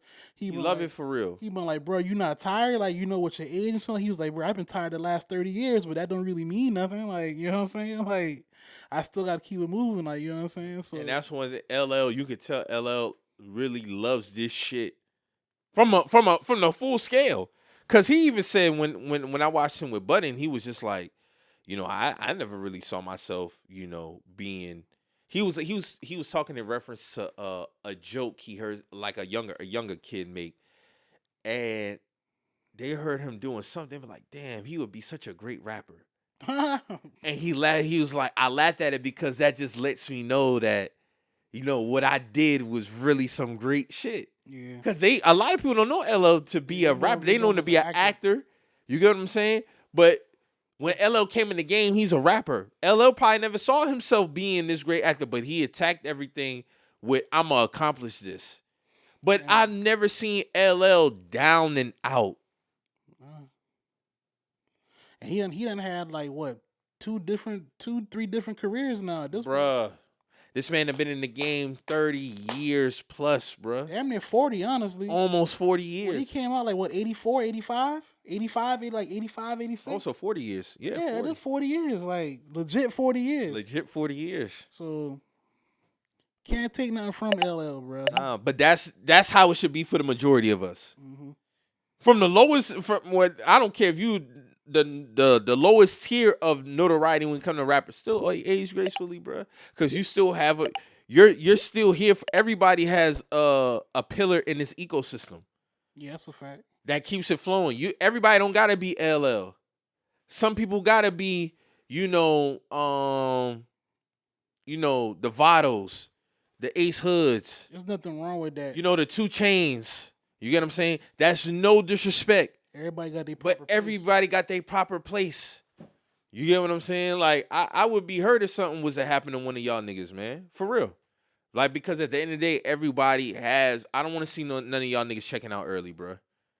I like to see you on Ace Hood when I go on his Instagram. That nigga still, doing his workout shit. He got his shit going on with his lady. You get what I'm saying? Yeah, shit like didn't really work out. Yeah, shit didn't really work out with him on the music tip as far as a business standpoint. You get what I'm saying? He hopped around a few labels, but I still listen to some of his shit. You get what I'm saying? But you're still a pillar. You get what I'm saying? Everybody has, their place. Everything don't gotta be a L. You get what I'm saying? I think that's what we get caught up in too, is the notoriety aspect of a certain level. You didn't That's have what to it be be. LL to be successful. You don't people- gotta be Hov to be successful. You can be successful being, you know, again, the 2 Chainz. You know what I'm saying? The who else we could use, Mo? Pee Wee. You get what I'm saying? Yeah. He not as notable as LL. But he still got his own notoriety. He though. still got his own notoriety. You get what I'm saying? Sci-Hi the Prince. Sci-Hi the Prince didn't really blow up to be, you know, like the Kanye West, but Sci-Hi is still very important to the good music structure. Yeah. That's just what it is. I mean, if you do the good music like family tree, he's got his own branch. 100% he got his own branch. 100%. What you was about to say though? No, I was just saying, like, you know, I'm basically agreeing with what you were saying. Oh, okay. Yeah, man. So, cause at the end of the day, man, it's all about flourishing, man. It's all about flourishing. Just to transition to some new music, man. We had some new music come out, and I also wanted to talk again about Big Sean album because that was a topic of discussion. Hmm. You get what I'm saying? I listened to the full thing this week. It's not a bad album. It's not a bad album at all. I wouldn't say it's nothing that stands out to me as far as him, but it was a good album. And I also hear him and Alchemist about to have an album come out. I would definitely love to hear that based off the tracks I heard. But you know, the conversation was centered around this whole, you know, his sales and you know the Maturity album. And me personally, I'm tired of the whole Maturity album and raps, man. Like niggas pick and choose when it come to this Maturity and rap shit. Everybody don't gotta mature in their raps, man. If the music is good, the music is good. I don't give a fuck what you rapping about. You don't have to be 45 rapping to me about your family life. You don't have to do that. Keyword, have to. You don't have to do that. And I've been listening to Pusha T since '02. This man still maintained the same type of content and rap, but he's always been sharp in his rap ability. That's what I care about. He's always continued to put out good music. He's always continued to be sharp in his raps. I didn't need Pusha T done had a whole family since then. Yeah, he done got married. He now. gave me a whole album like Chance the Rapper rapping about his wife and his son. He don't got to do that for me. And honestly, I don't want that shit. That's no disrespect to Pusha T and his family as well, because I fuck with you, Push. You get what I'm saying? And I love that you doing your thing with your family and your son and all that, but I don't need you to give me a rap album about you rapping about your family, bro. I'm cool. You get what I'm saying? Hove, he did that with 444 in his own maturity. Not saying that 444 was him rapping about his family, but it was a more mature side to Hove. Cool. But I don't need that nor want that from my rappers as they get older. I don't think that has to be standard, I'll say. Mm-hmm. And I saw that surrounding Big Sean, and I'm like, I didn't need that from Sean. If he give it to me, cool, but as you can see, you don't have to be 45 rapping to me about your family, bro. I don't know who made that rule up because it don't happen in other genres. When these rock stars be 60, 70 years old, still putting out their rock albums like they was 25 years old. I think I think that's kind of layered too, because it's like if you're still doing the same shit and it's, Is it sound or is it content? I think it's the sound. Like if it just don't sound good, people might want you to just rap about some other shit and maybe come back to that. You know what I'm saying? But the Pusha T shit, we don't mind Pusha T rapping about it because it's good. It's always good. It's always good. That's what I'm saying, Mo. Like it's.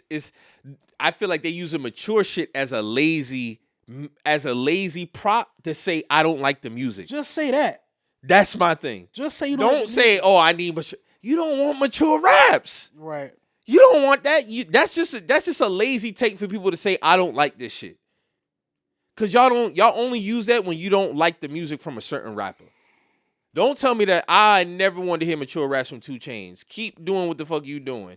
I don't need mature. Damn, I don't ever want mature raps from Rick Ross ever. I love the music that Rick Ross gives me. I don't want to hear none of that mature rap shit. If that's your lane, that's your lane. That's fine. There are rappers who be on that time. But certain rappers, I'm gonna be real. I don't want to hear that shit. Cause it's never been about the content for me. Now some raps are good for content purposes as far as delivering a certain message. Mm-hmm. But this notion that when we hit 40 and hit 50, nah, bro, like no. The music either is good or it's not. That's it. Is the music good or is it not good? Because I look at rap as a sport. Are you still sharp in your rap ability? Because you could give me mature raps and them bars still ain't hitting. Or the music just ain't hitting.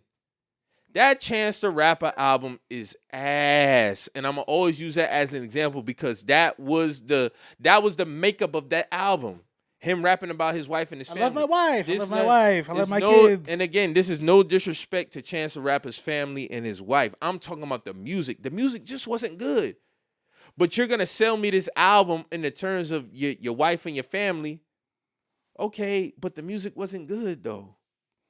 Them be the gambles. Like when y'all try to do them, like I'm grown albums, man. That's it, Mo. Like them shit- I'm grown album shit. Hove kind of almost he kind of almost dipped in that lane with that shit in the early 2000s. With What do you this, mean? but he did it more so on the fashion tip. Oh, okay. With I this get whole, it. I don't rock jersey shit. I'm buttoned up. Nah, da, da, da, da. I feel you. Yeah. But he He retracted. reeled it back then. No, he reeled it back then because Black Album is a classic, but he almost kind of trended towards that shit. But shit, he did the same. He did that on Kingdom Come though. That was like a grown up band. That was I'm a grown album though. That was Kinda. I'm grown. But guess album. what? That's at the bottom of his disco. No, it is deservingly so. Yeah, he got a song called 30 something. Mm-hmm. I used to wear throwbacks, something. Yeah, 30 something. Yeah, I remember. But them shits ain't never going away though. Them That's the shits thing. ain't- It's that's all about how you rock and how you present yourself. Neither. I mean, we not present wearing yourself. 5 and 4X jerseys no more. We wearing true to size shit. True to that's size just what shit. it- Yeah, that's just yeah. what I come down to. Like, I don't know, man. I remember watching the Wire episode the other day, and they was getting on the nigga who was in the group, and this nigga had on a 4X Mitchell and Ness jersey. I'm like, damn, no undershirt, just the jersey itself. I'm like, damn, bro, that niggas cut- really rock. That cut was low as fuck. crazy. That's But nigga used to rock that shit though. That's crazy, dog. Meanwhile, it's a nigga who really needed that jersey. Was like, God damn, who keep buying up all these sizes. Bro, real shit, Mo. My mom had a Meadow Lark Lemon Globetrotters jersey, right? Mhm. But she hadn't rocked that shit I think it was a gift or something. And we had a jersey day at school, in high school. You rocked it? I rocked that shit. Guess what size it was though? What size, bro? 2X. You got to think about how small I Yeah. was then. That shit was like a dress damn near. Damn near, and I had an undershirt on. It probably came to like right here. But that was a style back then. You get what I'm saying? Like as far as the baggy and shit like Yeah. that.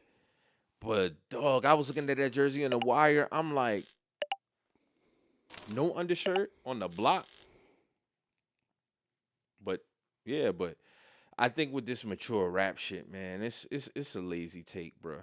Ross, don't ever give me no mature album, dog. If you do though, that's hey, do your thing. I just want the music to be good. That's it. That's all I ask. Big Sean selling 24K. You think that's an alarm? Nah, he been rapping for a long time. Like, And here's my thing. That's another thing too, Mo. Like people be talking about like how, you know, what happened. Everything ain't what happened. I mean, the nigga been out since what, 09. 07? Like, really, like, started. He really started, like, getting really big looks, like, 08, 09. I mean, what y'all want, bro? I've been rapping for 15 years plus. Like, them days, I think a lot of people are confused. Like, everybody who, like, that deep in their career, they don't have them blockbuster sales like that no more.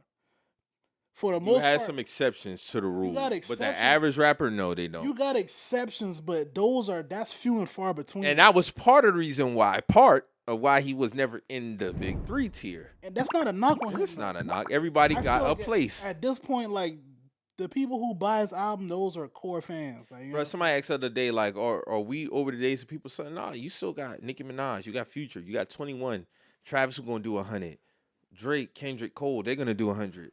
But those are Uzi, niggas like Uzi, yeah, they're exceptions to the rule. Everybody has a level. That don't make your level no less, but I mean, the album not bad though. So I know Sean don't like seeing 24K sold first week. No rapper likes to see 24K sold first week. I think it's only like that now because it's such a. No, I think it's always been like that. Always. But the The music, rappers try to discount sales. Music different now though. It is, but what I'm saying is that's their wide receivers 153 touchdown game. That's their Okay, so- that's their point guard, 25, 8 assists, 50% You shooting. see, you just did this now, though, right? What season Big Sean in? Well, yeah, 16, 17. So, And I get what you're saying. Yeah. So that's Jerry Rice in Seattle. No, I'm taking it back to what you said though. It's always been about that as far as them caring. Oh, okay. So when an artist say they don't care about sales, I believe it's bullshit. I think they care. Some more than others. We gotta think, bro. Like we gotta really think about it. That was the big up in the raps. If it came to like really talking they shit. Yeah. That was one of the my bad, y'all. That was one of the pillars of their talking shit. No, I get it. We heard Mason hold sending shots at each other, talking about niggas going platinum. Pac, that was one of his biggest. I'm a big dog. You get what I'm saying? Like, but I'm not saying that has to impact your music. When I'm just talking about the care aspect. Don't tell me that rappers don't care about selling 20,000 first week. They care. I guess I'm probably thinking They might not express it, but they care. I guess I was probably compartmentalizing it to me personally, because if I knew I was 16, 17 years in. Oh yeah, I'm not talking about 7. I'm just talking about even at the year 17, you might care about selling 20,000 first week. Not if I'm still getting money off my old shit. That's I'm gonna tell you matter of what, fact, Mo. because all right, that's a perfect example. There's right? a lot of context here too, but So go ahead. I was watching an interview on Back on Fig, and Wiz Khalifa was just on there, right? And bro, they got straight to that type of talk. So Okay. they was talking about Smack had asked him, I think he was like, yo, do you still like dwell on like, you know, your current like sales and shit like that? He was like, no, like I still tore off shit I dropped 2010, 2011. Like I still get paid very well off that. I'm still touring now, dropping new music. I'm still gaining new fans off new music, and it's just a grind at this point. Like I'm not stressing over none of that shit. I'm a legacy artist at this point. Now, cool. Wiz Khalifa today, I believe that statement. Throughout his career, no. At a certain time, he did care about numbers. That's what I'm saying. I'm not arguing that. At a certain time, he cared about numbers. wouldn't argue Now, that. today, I believe Wiz Khalifa. Big Sean, if Sean was to tell me right now, he didn't have a problem with selling 24,000 first week, he's Right lying now, to me. Right now? He's lying to me. I'm Why going to you tell you think why. he's lying right now? Off the heels of the Drake and Kendrick beef. I mean, but that ain't got nothing to do with him. It do, but it don't. How? Because we all heard what he said in his interview with Charlamagne. If I would have, I would have been ready. Let's not act like Sean hasn't been trying to put himself in that tier. He has. But the numbers are not the biggest point, Mo. What I'm saying is there is a care factor there for him selling 20. There's no way Sean anticipated himself selling 24,000 with this album. He didn't. And if you was to ask him, he's gonna say probably from a public, nah, I ain't really tripping. When he go home, he's tripping. That's a problem for him. I don't care what he say. Publicly, he's gonna play it the right way because Sean has always played it great publicly. He has great PR and he has great self-awareness in the public view. When he goes home, he's thinking about that 24,000 number. But that's more so just understanding your place, bro. Like you was never in that place, bro, for not for no like type of disrespect, like for a good reason. You just weren't in that place. You know what I'm saying? You wanting to spar with these niggas and never really accepting the challenge or never really calling the name, that's a big part of that. It wasn't the fact that nobody... Yeah, because he never jumped off the screen with numbers in his career. He never did. But like, True. Okay, so but he's never done 20. When we talk about him wanting to be in a different level, yes, him not asserting himself in that level is the reason why he's not that level. Correct. That's strictly accountability at that point. Correct. So like he can't be like I could have been ready. The conversation that we have in 2024 in reference to rap beef or anything regarding Big Sean, it should have been, hey man, we wasn't expecting you to beat one of these niggas, but you did it. Like not on some woulda, coulda, shoulda shit. Woulda, coulda, shit. Yeah. Like so that has been him as far as that conversation. That's strictly self accountability at that point. But what I'm saying is, off the heels of that beef, the sales are gonna matter to him. So now, all right. So he was the what if. Off the heels of because we always ask, all right, like who could have been possibly in that? His name floats around that, and he feels like he should be in. He said it. He has said it without saying it. I know who not about to sell 24K when he drop. And he about to drop soon. Who? Future. Exactly. And we know Future, if he was to have that conversation, Future would bring up numbers because he ain't really gonna talk about barring nobody. No, but he's gonna talk about he's his strictly longevity. flexing. He's flexing on niggas. He's flexing on niggas. He's gonna talk about his longevity in this game. That's a part of it. No, that's what I'm saying. Now, some niggas generally don't care about it. I'm not discounting that.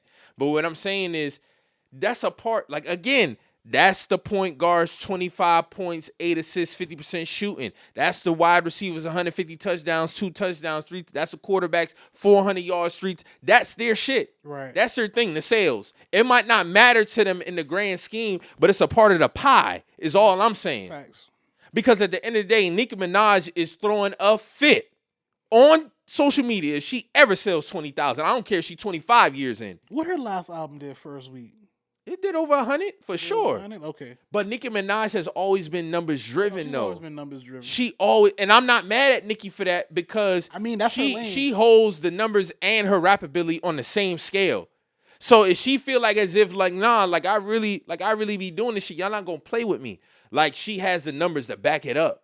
That has always been her thing, and I'm not mad at that. But I can't be mad at rappers doing that because we made not made it the staple, but we made it a thing to brag about the numbers. We've always made it a thing to brag about the number. No rapper ever went into a record label situation with their album out there. Niggas have been nervous about with their first week numbers prior to them coming out. Yeah. That's true. I'm not. Wayne talked about prior to the Carter 1 coming out, Wayne even said, yeah, I was worried about how niggas was really going to receive this shit. That don't mean you're not confident in your ability, but there's a part of them that be. That's just commercial success. The Game said the same shit. Game said I wanted to do, I definitely want to do gold. I wanted the million, but I definitely I need to do gold first week on my album. He spoke about that. What Game do? 650,000 first week, documentary. Okay, killed it out the gate. You get what I'm saying? Niggas definitely be anticipating them first week numbers because if not, you was going to get clowned on in somebody record. Especially if you was somebody popping that shit. You was gonna get some subliminal. Exactly. Especially if you was that nigga popping that shit, bro. That was just a thing. Hey man, only dudes moving units, pimp juice, M and Exactly, bro.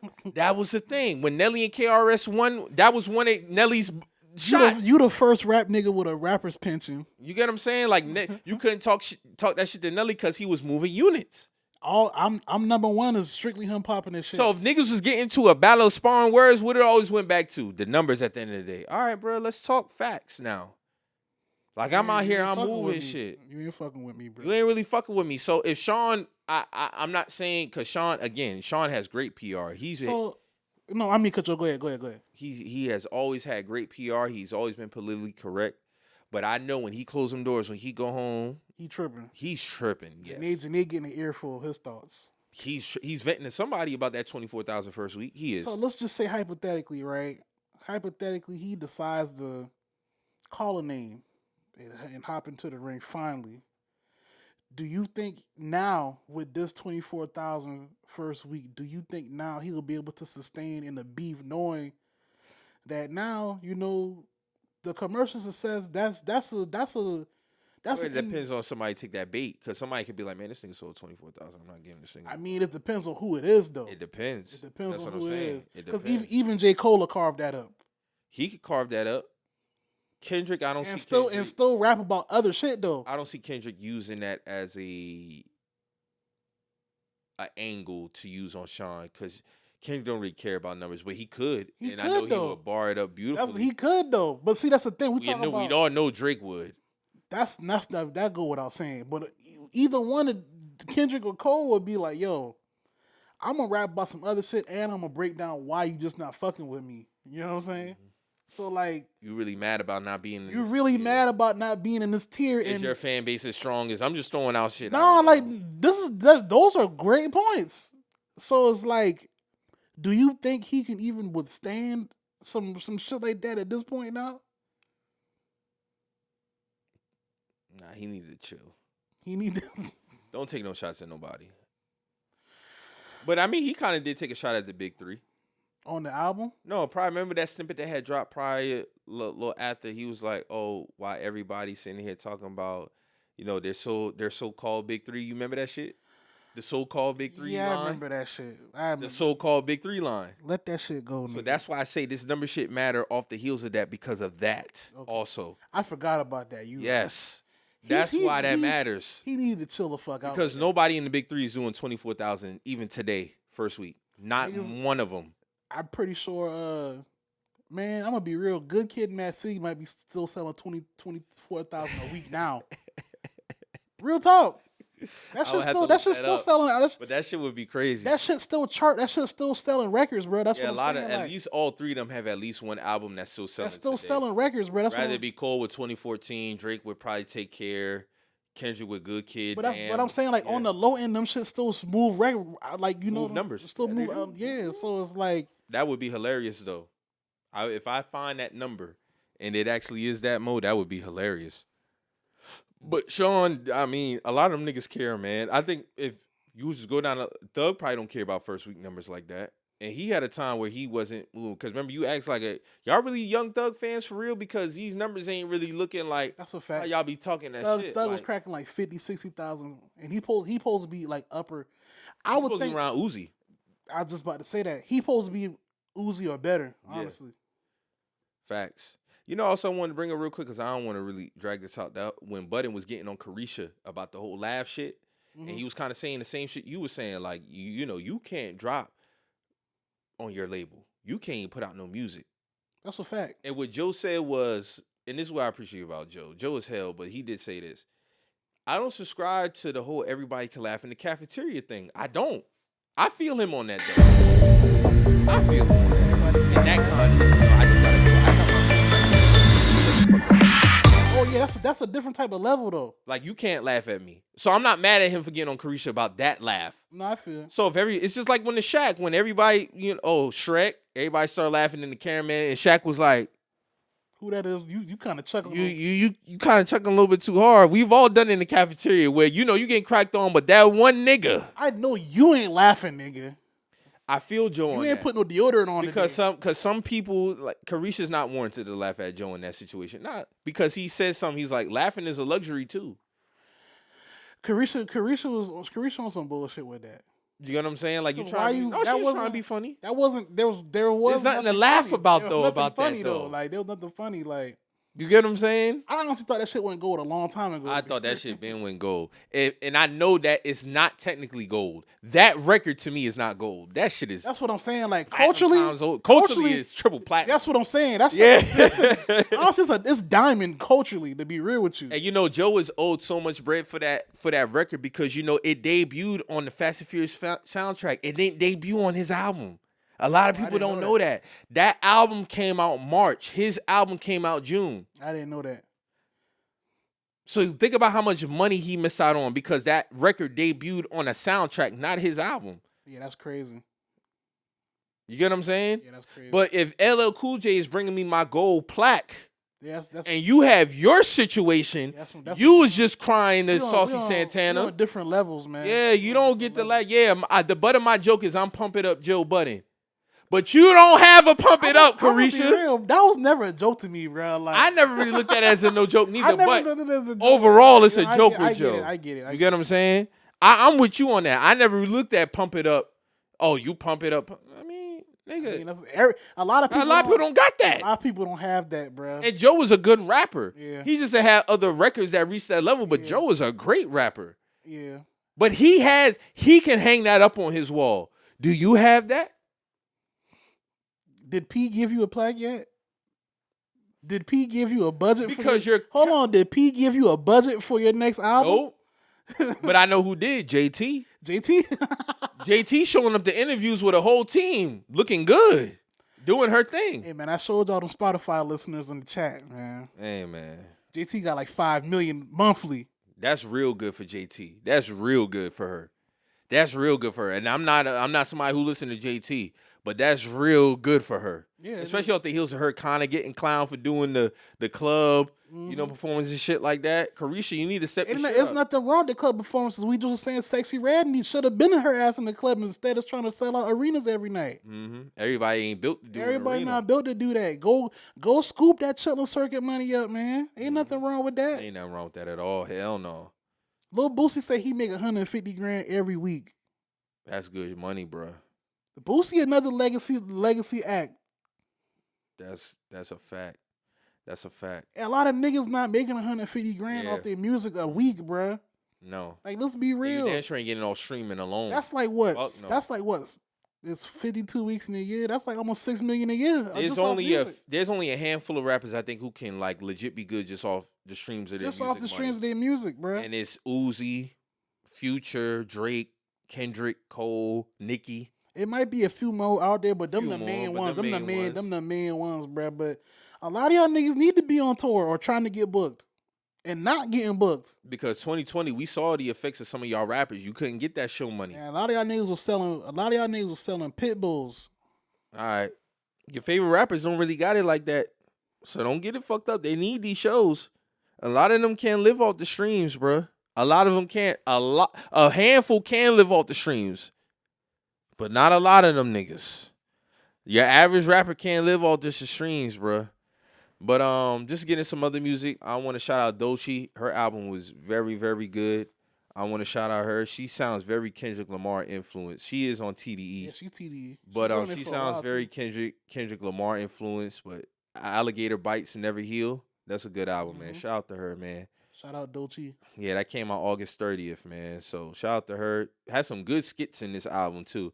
It definitely had some Section 80, Good Kid, Mad City type vibes. If I'm not mistaken, she said Kendrick like her favorite rapper too. Though. I mean, then it makes sense. It makes sense. Yeah. She's definitely heavily Kendrick influenced though. Like, but that's dope. I like to see shit like that. Like, that's what rap is about. At some point, there's a rapper who came out that got influence of somebody prior to them.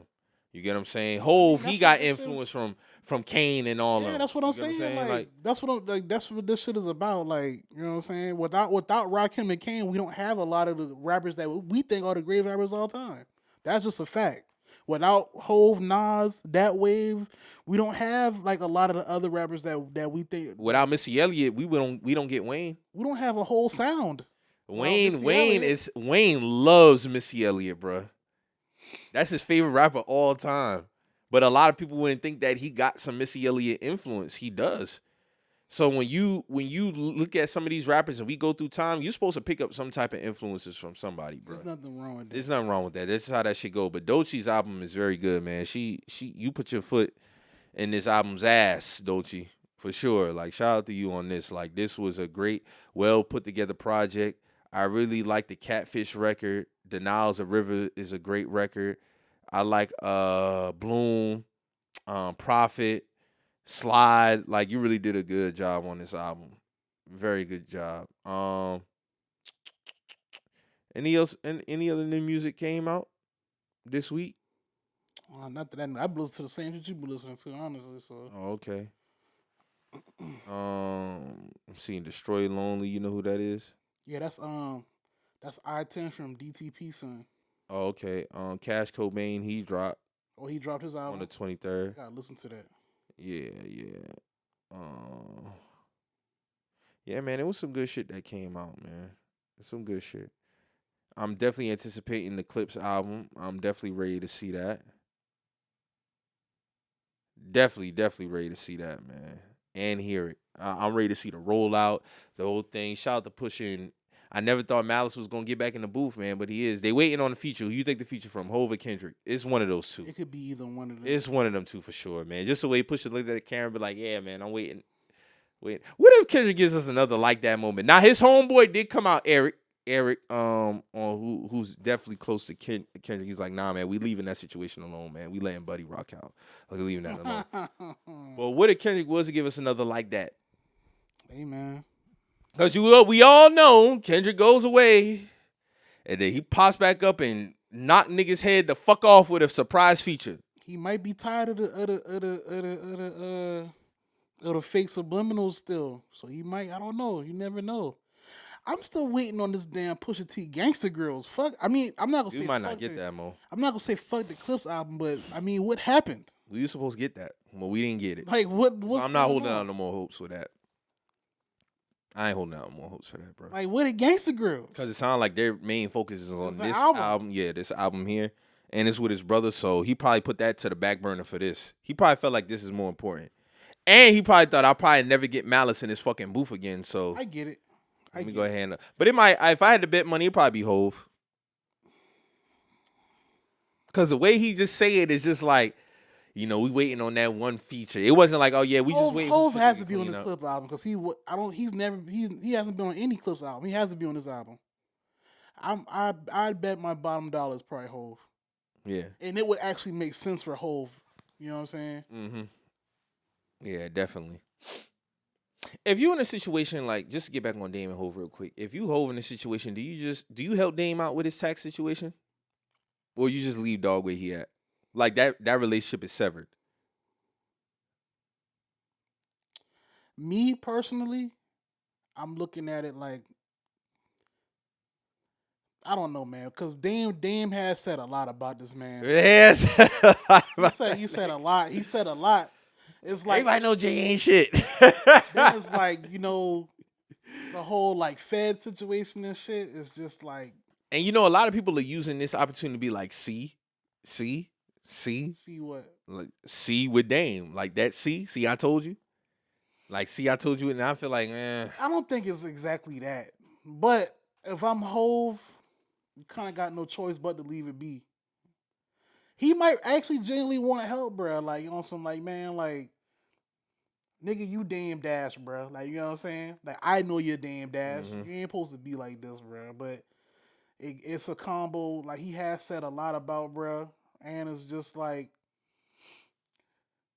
what if Hove might be on some shit? Well, brothers need to call me.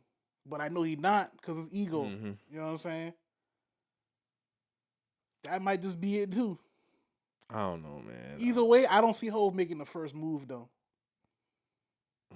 Like, he got a different relationship with Lil Wayne, though. You know what I'm saying? So he's like a big brother to Lil Wayne. So, like, yeah, I'm going to reach out. I'm going to do what I do for Lil Wayne. Granted, Wayne and Hove probably got a way better rapport. You get what I'm saying? That's what I'm saying. And it's like, yeah, me and Dame Dash started off as family, but it's like. And sometimes it go that way. Like, you could be the best of friends, and then, y'all just go y'all separate ways. Y'all I just don't rock feel like with each other no more. he just said too much about bro. He said too much about Hove. Yeah. And even if Hove genuinely wants to help him, it's like, I'm not calling that nigga. He need to call me. I feel him on that. You know what I'm saying? I feel him on that. Because publicly, Dame has said a lot more He about said him than Hove don't talk. Hove don't talk. So it's like. Hove don't talk. You know what I'm saying? That nigga need to call me if anything.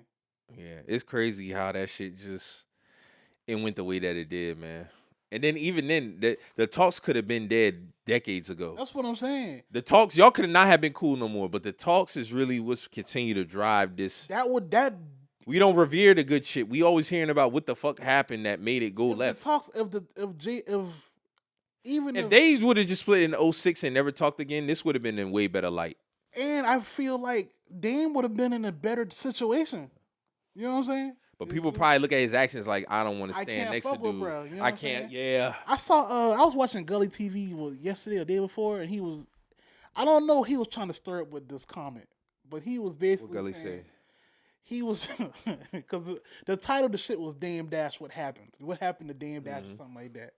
And he started this shit off. He was like, I mean, Dame Dash put a lot of money in people's pockets in Harlem. Why nobody from Harlem really supporting him right now? He ain't say no specific names, but we all know. That's all I can really say. Because I'm really not trying to subscribe to that. You know what I'm saying? I get where you're going at. So it's like, you give that any burn too or nah? It may have some legs on it. It might have some legs. Because Dame said in the video, he's like, people I helped out, they ended up, backstabbing me, not helping me, da-da-da-da. So, shit, Joe just said Dame loaned him money before. He's helped him out. So, he don't really want to talk bad about Dame, really see him in this type of light. But I don't know, man. Harlem niggas, Harlem supposed to be Harlem niggas. Like, we family together. Anything that happened in Harlem, but y'all ain't no outside niggas gonna disrespect Harlem. You know what I'm saying? That's how. So you feel like notable Harlem rappers but see, should be helping Dame? That's how we don't know what these niggas do behind the scenes. We don't know. They might have broke bra off or do whatever they might. It might be some niggas from Harlem. And you gotta remember, Dame, when he get money, he putting it in something. He get money, he putting in It might be niggas from Harlem keeping them afloat now. We just don't know. You know what I'm saying? I just thought it was interesting that he said that like that. Owing $8 million in taxes, Mo, is insane, bro. That is crazy. And that shit piled up over time. I mean, there was a hockey player from the Capitals. Actually, I think I got it. Was it Ovechkin? No. Jaromir Jagr. He owed like $17 million in taxes, bro. Jaromir Jagr? I think it was him. Bro, Jaromir Jagr, one of the greatest hockey players of our time. One of them owed like seven. Not now. This is when the Broke documentary came out. Back taxes be whooping athletes' ass, bro. A lot of celebrities be getting their asses whooped in taxes. Oh, I didn't bro. notice, but I'm just thinking like Jaromir Jagr. I think it was $17 million, bro. Facts. Let me Google Jaromir Jagr taxes. That's kind of. If it's not him, it was somebody. It was a very notable hockey player that owed like $17 million in back taxes, bro. Real shit. Real shit, bro. And that should be having a cloud over their head, bro. Because like Dame said, he said, if I make $5 million, they're going to take that shit. He said, I can't have no money until I make $16 million because I owe the $8 million. In 2003, the IRS filed a $3.27 million lien against him for unpaid taxes for the 2001 So it wasn't that high. That's still a lot of bread, bro. It added up over time, though. So Bro documentary, that was like what? 11, 12. So he might have still had other problems. Mike Tyson? Oh, my God. Mike Tyson had hella back taxes owed to certain states and countries. Because you got to think, football players file taxes in all the states they play football in. Yeah, that's kind of crazy. That's crazy to me, bruh. So, like, if a Carolina Panthers, like, we play in New Orleans on Sunday, that game check is going to have taxes taken out, and you have to pay that in the state of Louisiana. Yeah, that's crazy. All the football players say I file taxes in every state I play football games. Fucking it's stupid, I right? hate that Yeah, shit, that's stupid. It is. Bro. I follow you. You be seeing that one Twitter page I be retweeting when somebody get a new contract and he break down their net. He play football. He played for the dude who actually run the page. The big dude. No, not the big dude. There's another guy. He got like a cartoon Abby. He be breaking down to what they earn. He just did Jason Tatum shit. It's a net income that he breaks down. It's actual NFL player. He breaks down his own check. And he do it like for like I seen that guy. Yeah. But there's another guy, he breaks down like what Tatum contract was and shit like that. That goddamn jock tax is fucking insane, bro. Them boy be hitting like 1.5 million for jock tax. That don't even make no sense. That don't make no sense. I hate that shit. This shit is wild, bro. That shit is wild. But hey, man, I just want to see better for niggas, man. But let's get into some NFL shit, man. NFL Week 1 is back. You know, football kicks off Week 1. We already had 2 games happen. Excuse me. We had the Ravens and Chiefs, and we had the Packers and Eagles. So go ahead and start off with the Chiefs and Ravens. Final score of that game was Chiefs 27, Ravens 20, I believe. Yeah. Blakely's foot was on the white line to end the game. It would have been a potential game tying, barring the extra point. Good game from Lamar Jackson. Good game from Patrick Mahomes. I just feel like the Chiefs just got that team's number, man. I also feel like the Chiefs got I know it's Week 1, I know, but they upgraded their weapons, man. I mean, you got Xavier Ward, you got Rashee Rice. They got a lot of speed on that team. They'll be getting Hollywood Brown back off his injury when he comes back because he didn't play. He's going to be out at least 4 weeks. But they got a lot of speed. I don't have the Ravens making the playoffs. They're not making the playoffs? I don't have them making the playoffs. I don't think they're a good team. This has nothing to do with Lamar Jackson. What's the problem then? They didn't fix none of the issues that they had in the offseason. They didn't fix their wide receiver position. They didn't upgrade their O-line. They lost 2 O-linemen to the Jets because they knew they had O-line problems. Here's my thing, and I always say this. When you have a franchise quarterback, you don't sacrifice 2 things. You figure it out. That's not my job to figure it out. You have people who run books for a reason. Right. You don't sacrifice O-line and D-line. That's where a lot of your success is going to come at, O-line and D-line, more so the O-line. I look at the Browns over the last 3-4 years. They had the best O-line. Right. Like hands down, it's like without a doubt. We all know the Browns have the best O-line for like the last 3-4 years, right? When they hit the all season, they go review books. The Browns say, okay, we're not touching the O-line. We can upgrade the O-line, but we're not downgrading anything. Mm-hmm. I can't understand how the Ravens go into each season now and don't address the shit that's so-called been holding them back, which is wide receiver. They have never had an elite receiver for Lamar Jackson. It's kind of elementary at this point because this year, 7, 6? You get what I'm saying? Now, granted, franchise quarterbacks, I do hold them to a standard where, you kind of got to, the greats get it done with what they have. I'm not saying he's ever played with dog shit. Front office still got a job But to do, though. go get the guy in number one. Trade us future first, whatever the case may be. Then the O-line. You lost 2 O-linemen in all season. Okay, get it back. The Derrick Henry shit never moved me. It just didn't. Again, none of my critiques of the Ravens have nothing to do with Lamar Jackson. He's an all-time MVP, all that. Cool. Mm-hmm. Lamar has his own critiques, but it's not enough for me to say he's not an elite quarterback. I don't like his decision-making at times. At the end of the day, he's still a top 5 quarterback. Mm-hmm. Cool. He definitely missed Zay Flowers on that one touchdown, though. Yeah, he did. Then I heard something about how it was to Bateman. I don't know how that would have been to Bateman. He was blanketed like a motherfucker. But at the end of the day, Lamar Jackson he's not a problem on this team. It's the shit around him. I don't have them niggas making the playoffs, bro. I don't think they're a good team. I know Likely was talking that shit. Oh, this is the best they got. Bruh, it's been consecutively they've been beating y'all. Y'all gotta win against them some years back. I think 2022 on the Sunday night game. But all in all, though, they have y'all number. Bro, rookie though, so he This is second year. Oh, he's second year? Yeah.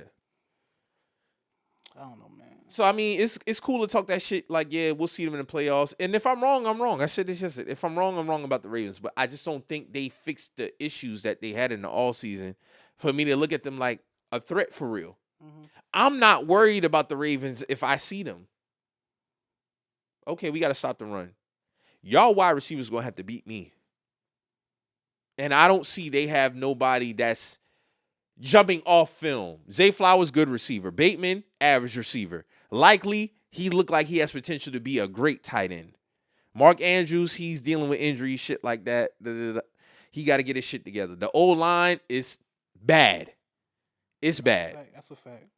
So, how much does Lamar have to do in terms of being Superman for y'all to finally get over the hump? We see it hasn't worked. Well, and in my opinion, I don't see them getting home field advantage again for the playoffs. Last season was their year to do it, and I'm talking about in the specific context of the AFC and how the AFC is built. It's hard pressed to get home field advantage with that motherfucker in Kansas City, that motherfucker in Buffalo, that motherfucker in Cincinnati. Then you got the bad man coming back in New York. Last year was the year to do it. So you feel like he got too much? He got way too much. Mike. Oh, my bad. You feel like he got way too much opposition at his position specifically right now?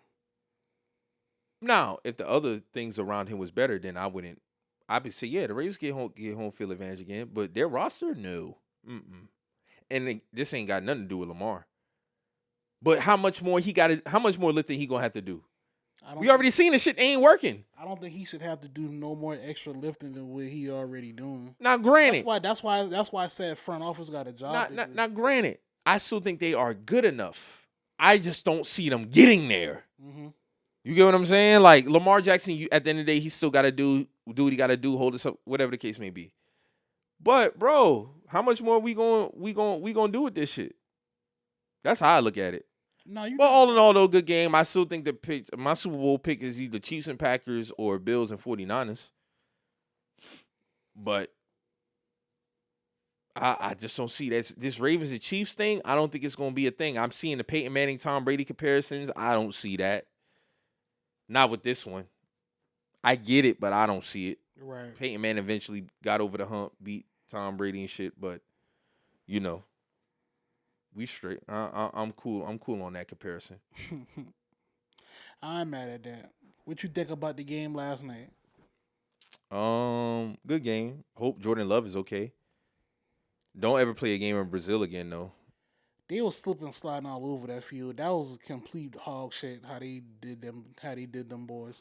Playing on a soccer field, man. I saw one play where Jair Alexander slipped, and I was like, "Damn, did he hurt himself?" Like that's how bad the fall looked. But he was straight. He hopped right back up. But it's like that field ain't good, man. That wasn't a good field to play ball on. Not professional football. Man, listen, bro. Niggas got to tighten up. So what you got, man, for your Patriots, man? What you got? We might not make the playoffs neither, man, honestly. And I accepted that already the moment that I saw that we had Jacoby Brissett starting. Mm-hmm. I mean, I'm not saying Drake May would have had us in the Super Bowl, but it's like, I mean, the man got to play, bro. He got to play. Like, I get it. Like, What week do you feel like it's unacceptable for him not to be starting? By what week? 4 or 5. What if y'all 4-0?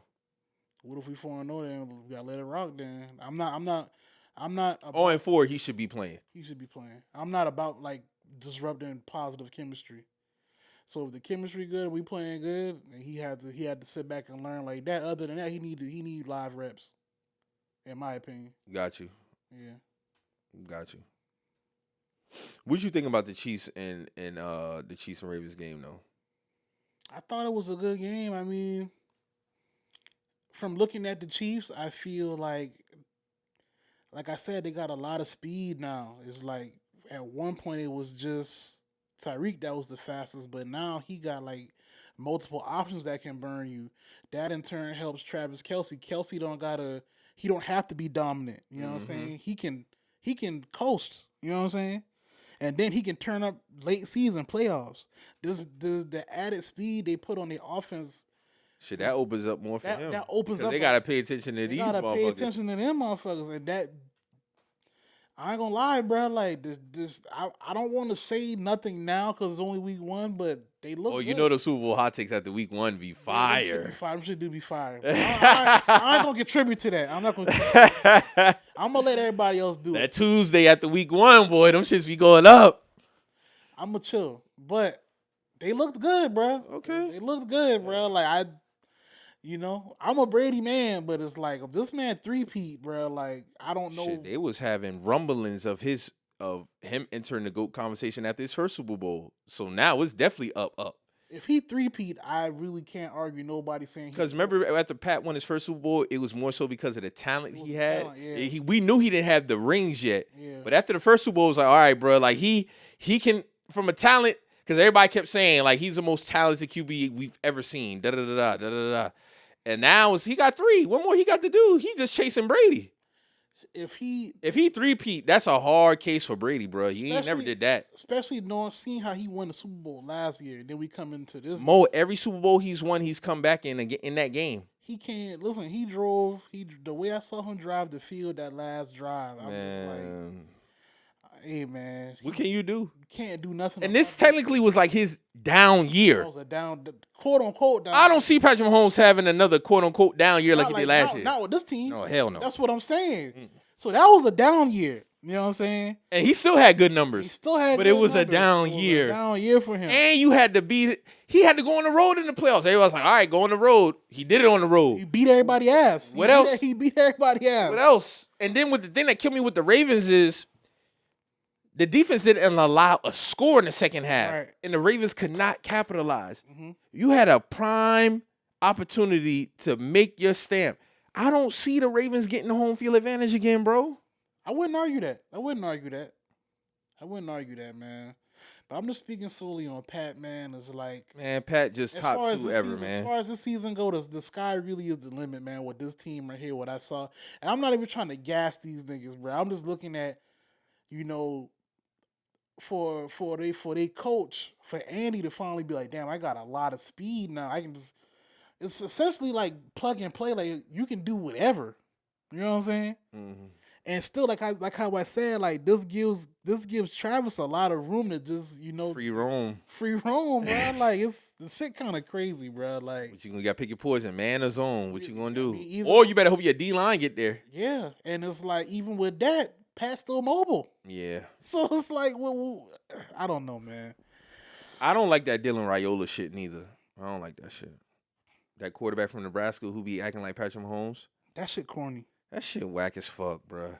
Be yourself. Because now, and I don't like this. Oh, every time a generational quarterback comes out, they be like the next. You're not getting the next anything.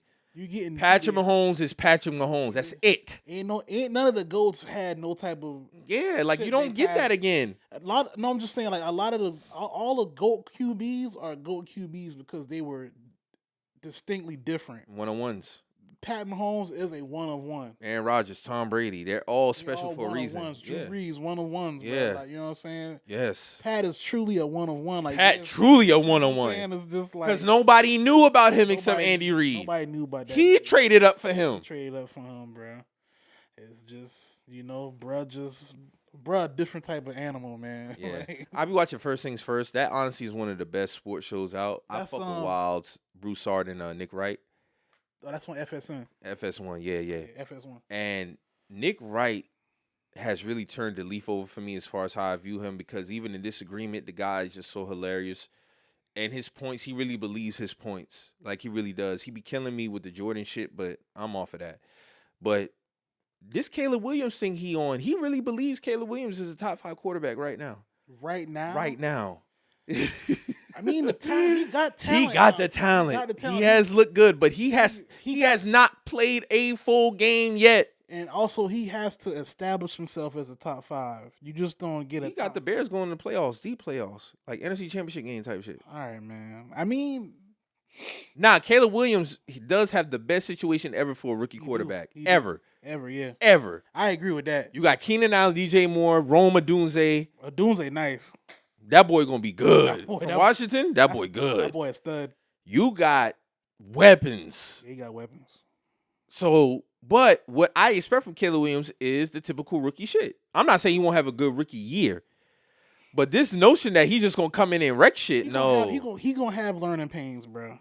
He's gonna have. He said it. You're gonna have fumbles. You're gonna have interceptions. Mm-hmm. That's just what come with it. But I watched top 5. I watched their Hard Knocks. They hold their season last week. Yeah, I gotta still watch that shit. That shit fire. I watched 3 episodes so far. That shit fire. Finish. Did you see they got the off season one too with I think it's the Giants. I didn't see that. That one fire too. I watched all that shit last weekend. Yeah, I got to peep. But I think Caleb Williams is. If he don't get the time, I can see him not winning Rookie of the Year. Drake May is my Rookie of the Year, but I can see Caleb Williams taking that shit and running with it. The reason why I would give it to Caleb before Drake is he got the keys first. So it's like he got more. He gonna have more time to establish himself. Granted, shit changed throughout the season. I just think, like we 4-0, we 4-0, 5-0, 6-0. That's more time that Drake would have to make up if he even get the start. You know what I'm saying? So I don't know, man. I think we're gonna have an excellent season though. Overall, like this as a football fan, I think this is gonna be one of them seasons. Quarterbacks are in a great place. Yeah. Wide receivers in a great place. I got my skill positions in a good place. My hot take is Marvin Harrison Jr. All Pro as a rookie. That's not a bad take. That motherfucker got no flaws, bro. I mean, that motherfucker got no flaws, bro. I seen this man cutting up in training camp preseason. His route running is crisp. His hands crisp. His body control crisp. Like he's his daddy at his size. That's essentially what he is. He's had Hall of Fame tutelage from a kid. So. Like, not only did he get a bigger stature than his dad, he put in the work and inherited everything from his dad. Like, his dad wasn't 6'4", 215. Marvin was like 6 foot, 190, but he was an all-time great. He played big. You couldn't do nothing with him. Couldn't do nothing, yeah. You get what I'm saying? He was very precise, silent killer, all that. Yeah. Marvin is 6'4", 215, junior I'm talking about, and literally can do everything. I seen him beat a corner off the line so bad, the corner looked like he was running fast, and Marvin looked like he was just gliding. Bro, route running is kind of insane. That shit is insane, bro. And then what you doing with him? Can't do nothing, man. What you doing? I understand, like, it's crazy, bro. Wide receivers are in a great place. Quarterbacks are in a great place. Like, it's a lot of young QBs on the come up. I want to see Kyler Murray be good. You already know my dogs. My dogs, Bryce. I still fuck with CJ, Jordan Love, Allen, of course, Herbert. I'm interested to see how Harbaugh and Herbert look. Joe Burrow back healthy. Bengals, pay Jamar Chase. I don't know why the fuck you playing games. Everybody from his class already been paid. He ain't been paid yet. Yeah. You got to pay. And I loved his interview yesterday because he was just standing on 10 toes. He was just like, hey, are you healthy? I said, yeah, I'm 100% healthy. So you playing on Sundays depending on the contract? Yeah. Mm-hmm. And he said but he did say at some point in the season, if a contract is not reached, he'll play. But it shouldn't get to everybody talking about he got 2 years left. So what? Don't matter.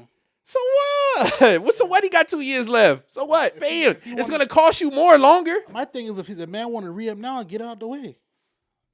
Why is that your talking point? He got 2 years left. Okay, if he wants to get paid more to stay longer, pay this man. Right, he's top 5 receiver. In my opinion, top 3 receiver. No, he is top 3 So receiver. what you gonna do? It's him, Jettis, and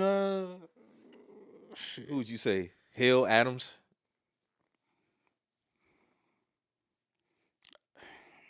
Wide receivers in a great place, man. I want to. You can say either or. You can't say either or. You can say either or, bro. I'll just say Hill just for Hill? the culture. I'll say Hill for culture purposes. Yeah, they did rate him number 1 player in the top 100 though.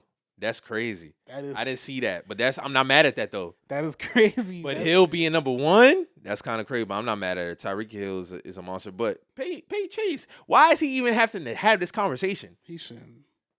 CD shouldn't have this conversation. He shouldn't have that And conversation. shout out to CD for getting his money and standing 10 toes. Also, Jerry Jones laughing at the man. Oh, that's some corny shit. Like, you know what I'm saying? Like, why are you playing with your stars? Why'd you draft like that if you didn't want to pay the man? Chase and CD were in prime position anyway. They had all the leverage. Mm-hmm. So you either was going to pay them or somebody else was going to pay them. Because I tell you right now, Jamar Chase and Bryce Young would have looked lovely. I'd take that. That's a fact. So I don't know why the Bengals are playing T. Higgins. He might not even play Sunday because of his hamstring. So who you got? Pay the man. He's proven he's all pro caliber. Like, get it out the way. That'd be my thing with these teams. Like, you trying to get a discount. Ayuk finally got his bread. Now I don't think he's as good as Chase and CD, but he finally got his bread. He's a wide receiver 1 though. And then they had to pay. They had to pay Trent Williams. They restructured his shit. When you have good players on your team, y'all already know what you got to do. Why are you playing games? I don't know, man. Lock these guys up. You ain't paying nobody, Jerry. In the foreseeable future, you're gonna have to pay Micah, maybe Dak, and CD. That should not have dragged out. And I don't think Dak gonna be back next year. Shout out to Jordan. Jordan thinks that, but Jordan be holding out the faith. He's emotionally tied to the Cowboys, so I get it. You my nigga, but that Dak shit is over. Where does Dak go after Raiders. Gardner Minshew's a starting quarterback. Yeah, we not doing that. Dude, they would definitely pay Dak. Or the Vikings. I don't know. The Vikings or Raiders. I say Raiders before that, but Vikings could be possible too, though. Yeah. You know? Miami extended Tua, so and his extension was insane, bruh. Paying Tua that bread is insane. But hey, unfortunately, he just got some shit that would hinder me from wanting to give him that. Man, Tua decision making at sometimes is what the fuck. I was speaking more to his health. That too, but goddamn, his decision making at times, bro. And then I mean, when we get to the playoffs, anything below 50, you're cooked. That's not an opinion. That's a fact. That's a fact. That's just what it is. I don't see the Dolphins winning that division though. I got the Bills or the Jets winning that. Man, at one point, this wasn't even a discussion in our division, but I mean, yeah, new era. Old days. Yeah, I mean, 20. Hey, it is what 2019 was 5 years ago, bro. That's crazy, but I mean, That's crazy, right? It is, man. That was Brady's last year. But, NFC, I got Packers or 49ers coming out that conference. AFC, I got Chiefs or Bills. MVP, I can't pick. Offensive, it's too many great players to pick an MVP, bro. Anybody can win MVP. Burrow come back with a vengeance. Herbert got, he can have some vengeance. Allen, Lamar Jackson can back-to-back that thing. Pat Mahomes can win that shit. Anybody can win MVP. We should kind of know who MVP is by week 6 or 7. 7, 8, matter of fact. Mm-hmm. Yeah. So, and then I think, honestly, bro, this quarterback grouping might be one of the best we've ever seen, bro, at the time. Yeah. There's no disrespect to Brady, Breeze, Manning, and all them boys. Overall, talent-wise, this shit is stacked. It's too much talent. It was just them three. You got Pat. You got Burrow. You got Lamar. You got legit 10 quarterbacks who can be who are franchise quarterbacks. Facts. That wasn't like that. No, it wasn't, bro. It was run, play defense. That's it. And then you had a few teams who just had the franchise guys. Like, I don't see the Ravens being able to run themselves to a championship. No. This is a different time, bro. Lamar got to throw the ball to somebody. Yeah. I saw somebody say, what they say? They had, man, the Ravens got Mark Andrews on the offensive line. We not doing shit this year. I was like, damn. That's kind of crazy, bro. Damn. That's insane, bro. But it's gonna be a great year. I just want to see the offense be better for my Panthers. That's what I'm locking in on this year. The offense. I don't expect us to win more than 6 games. If we do, beautiful. If not, hey, don't fire the fucking coach. Mm-hmm. Just don't do that. I still don't know this man's full name. I'm joking, by the way, but I still don't know this man's full name. I don't want to see no training camp confidential videos, none of that. I want to see everything translate to the football field. All them interviews and shit, they cool. Let's get some progress. And I'm talking more so to the offensive side. Wide receivers get open, catch passes. Let's establish some drives. Let's get some points on the board. We should be a high-scoring team at some point during this coach's tenure. My rule is whatever you came in as, you can't be lax on that side of the ball. So you came in as from an OC, okay, the offense better be pumping. That's a fact. And you only getting 3 years with me. But don't fire this man after 1 year. Don't do that. We can't afford to keep firing coaches. But all in all, though, man, I love y'all niggas. It is what it is. I just want to get back to a successful time because, the last time we had a home playoff game, I was there. You know what year that was? 2015? That was 2015-16. January 24th, 2016, NFC Championship game. That was our last home playoff game. Our last playoff appearance was 2017. LeBron James was still a Cavalier. Yeah, he was. Yep. KD was still a Warrior. KD's about to win his first ring as a Warrior. Oh, he already had one. He was about to back-to-back. 2017? Yeah. Yeah. They was about to back-to-back. A lot of shit has happened since 2017. Cam Newton was still my quarterback, bro. Like, come on, man. We got to get it pumping, bro. But I got the Bucks winning our division again, even though I hate them niggas and I hate Baker Mayfield. But it is what it is. But I'm excited, man. Football is fucking back, man. We here. We at towards the end of the year. Best time of the year, college football. We got some big games today. We got Texas versus Michigan. That should be a good game. Oh, yeah. That's going to be a good one. That should be a good one. So, yeah, man, we going to see Florida State, your cook, DJ, ugly ass.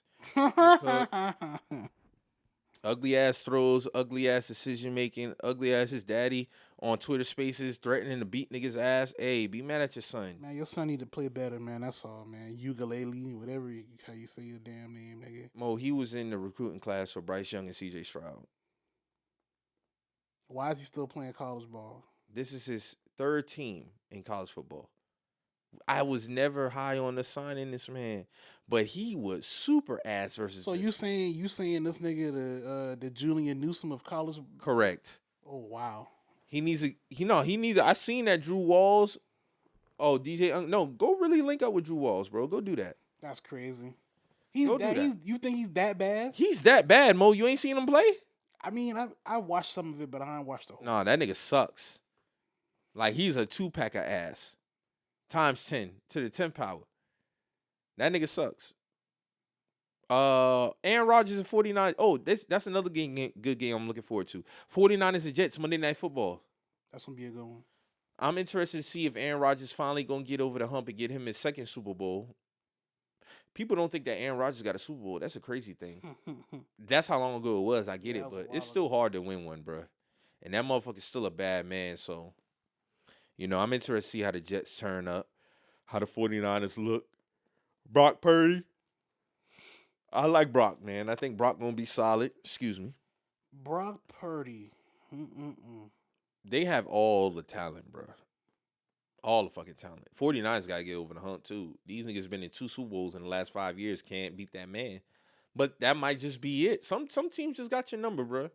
That's a fact. And there's nothing you can do about it. But if Pat Mahomes win 3 in a row, I'm not mad at nobody calling him the GOAT. Brady always going to be the GOAT for me.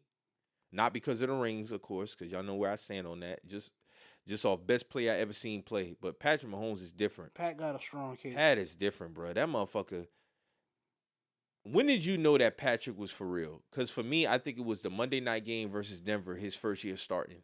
I was like, all right, this motherfucker the real deal. He already had the 6 touchdown game versus the Steelers week 2. And I was like, well, who is this motherfucker from Kansas City, bro? Who is this guy? When did you know that like Pat was for real? Was that the second year when he had that game and him and Deshaun was going back to back and he came back and beat Deshaun? Yeah, that was the Super Bowl year. That was the second year. That was second year. That was the That's second. when I was like, oh, this nigga the truth, bro. He was down 24 to nothing. It was down 24 zip, bro. Yeah. And he came, that was an all second half comeback. That was first half still. Oh, okay. Then I think the final score was 48 to 24, Yes, bro. that's what I'm saying. Like he came back and completely routed them niggas. It was like they didn't matter no more. There was nothing Deshaun could do. That is one of the greatest playoff games ever. Now that I think about it, No, as far as a comeback, that game was fire. you was down 24 to nothing and then walked them niggas down and won like 40 something to 20 something. Yeah, that was his first Super Bowl year, 2019, 2020. Yeah, I was like, yeah, this nigga different, man. Yeah. I think Joe Burrow gonna really turn the fuck up. I think Joe Burrow gonna. I fuck with Joe Burrow, man. He ain't in my top list of favorites, but I gotta have him number 2 behind Pat, cause he just that. He's a killer for real. Yeah, I rock. Joe be killing shit, bruh.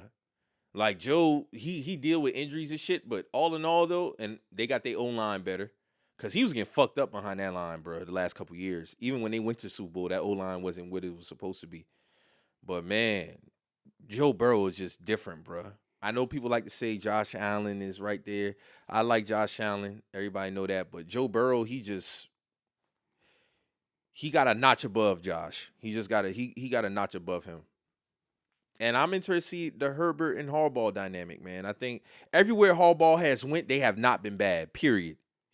College or pro, he turned them niggas up. So with him having Herbert at his disposal, I'm interested to see how that shit turn up. For sure. I'm with you on that. Definitely. So man, we got anything else, man, before we get up out of here? Nah, man, I ain't got nothing, man. Y'all be safe, man. Watch a lot of football today and tomorrow, man, and just stay out the way, man. Definitely, That's all man. I got to say, man. I ain't really got too much for y'all, man. What you got, man? I ain't got nothing, man. Y'all continue to be safe. Y'all don't get caught up in no bullshit. Don't chase the chase, if you know what I mean. Don't chase the chase. So y'all niggas beware of that. Be healthy. Take care of yourself physically, emotionally, spiritually. Take care of your hygiene. Don't be out here stinking. Make sure your skin is good. Drink some water. Stay away from the bad shit. And don't overindulge in the good shit. That's a fact, man. So, like we say every week on here, man, if you hear anything that gets you in your feelings or you feel some type of way, always remember. We're just some messengers. We out.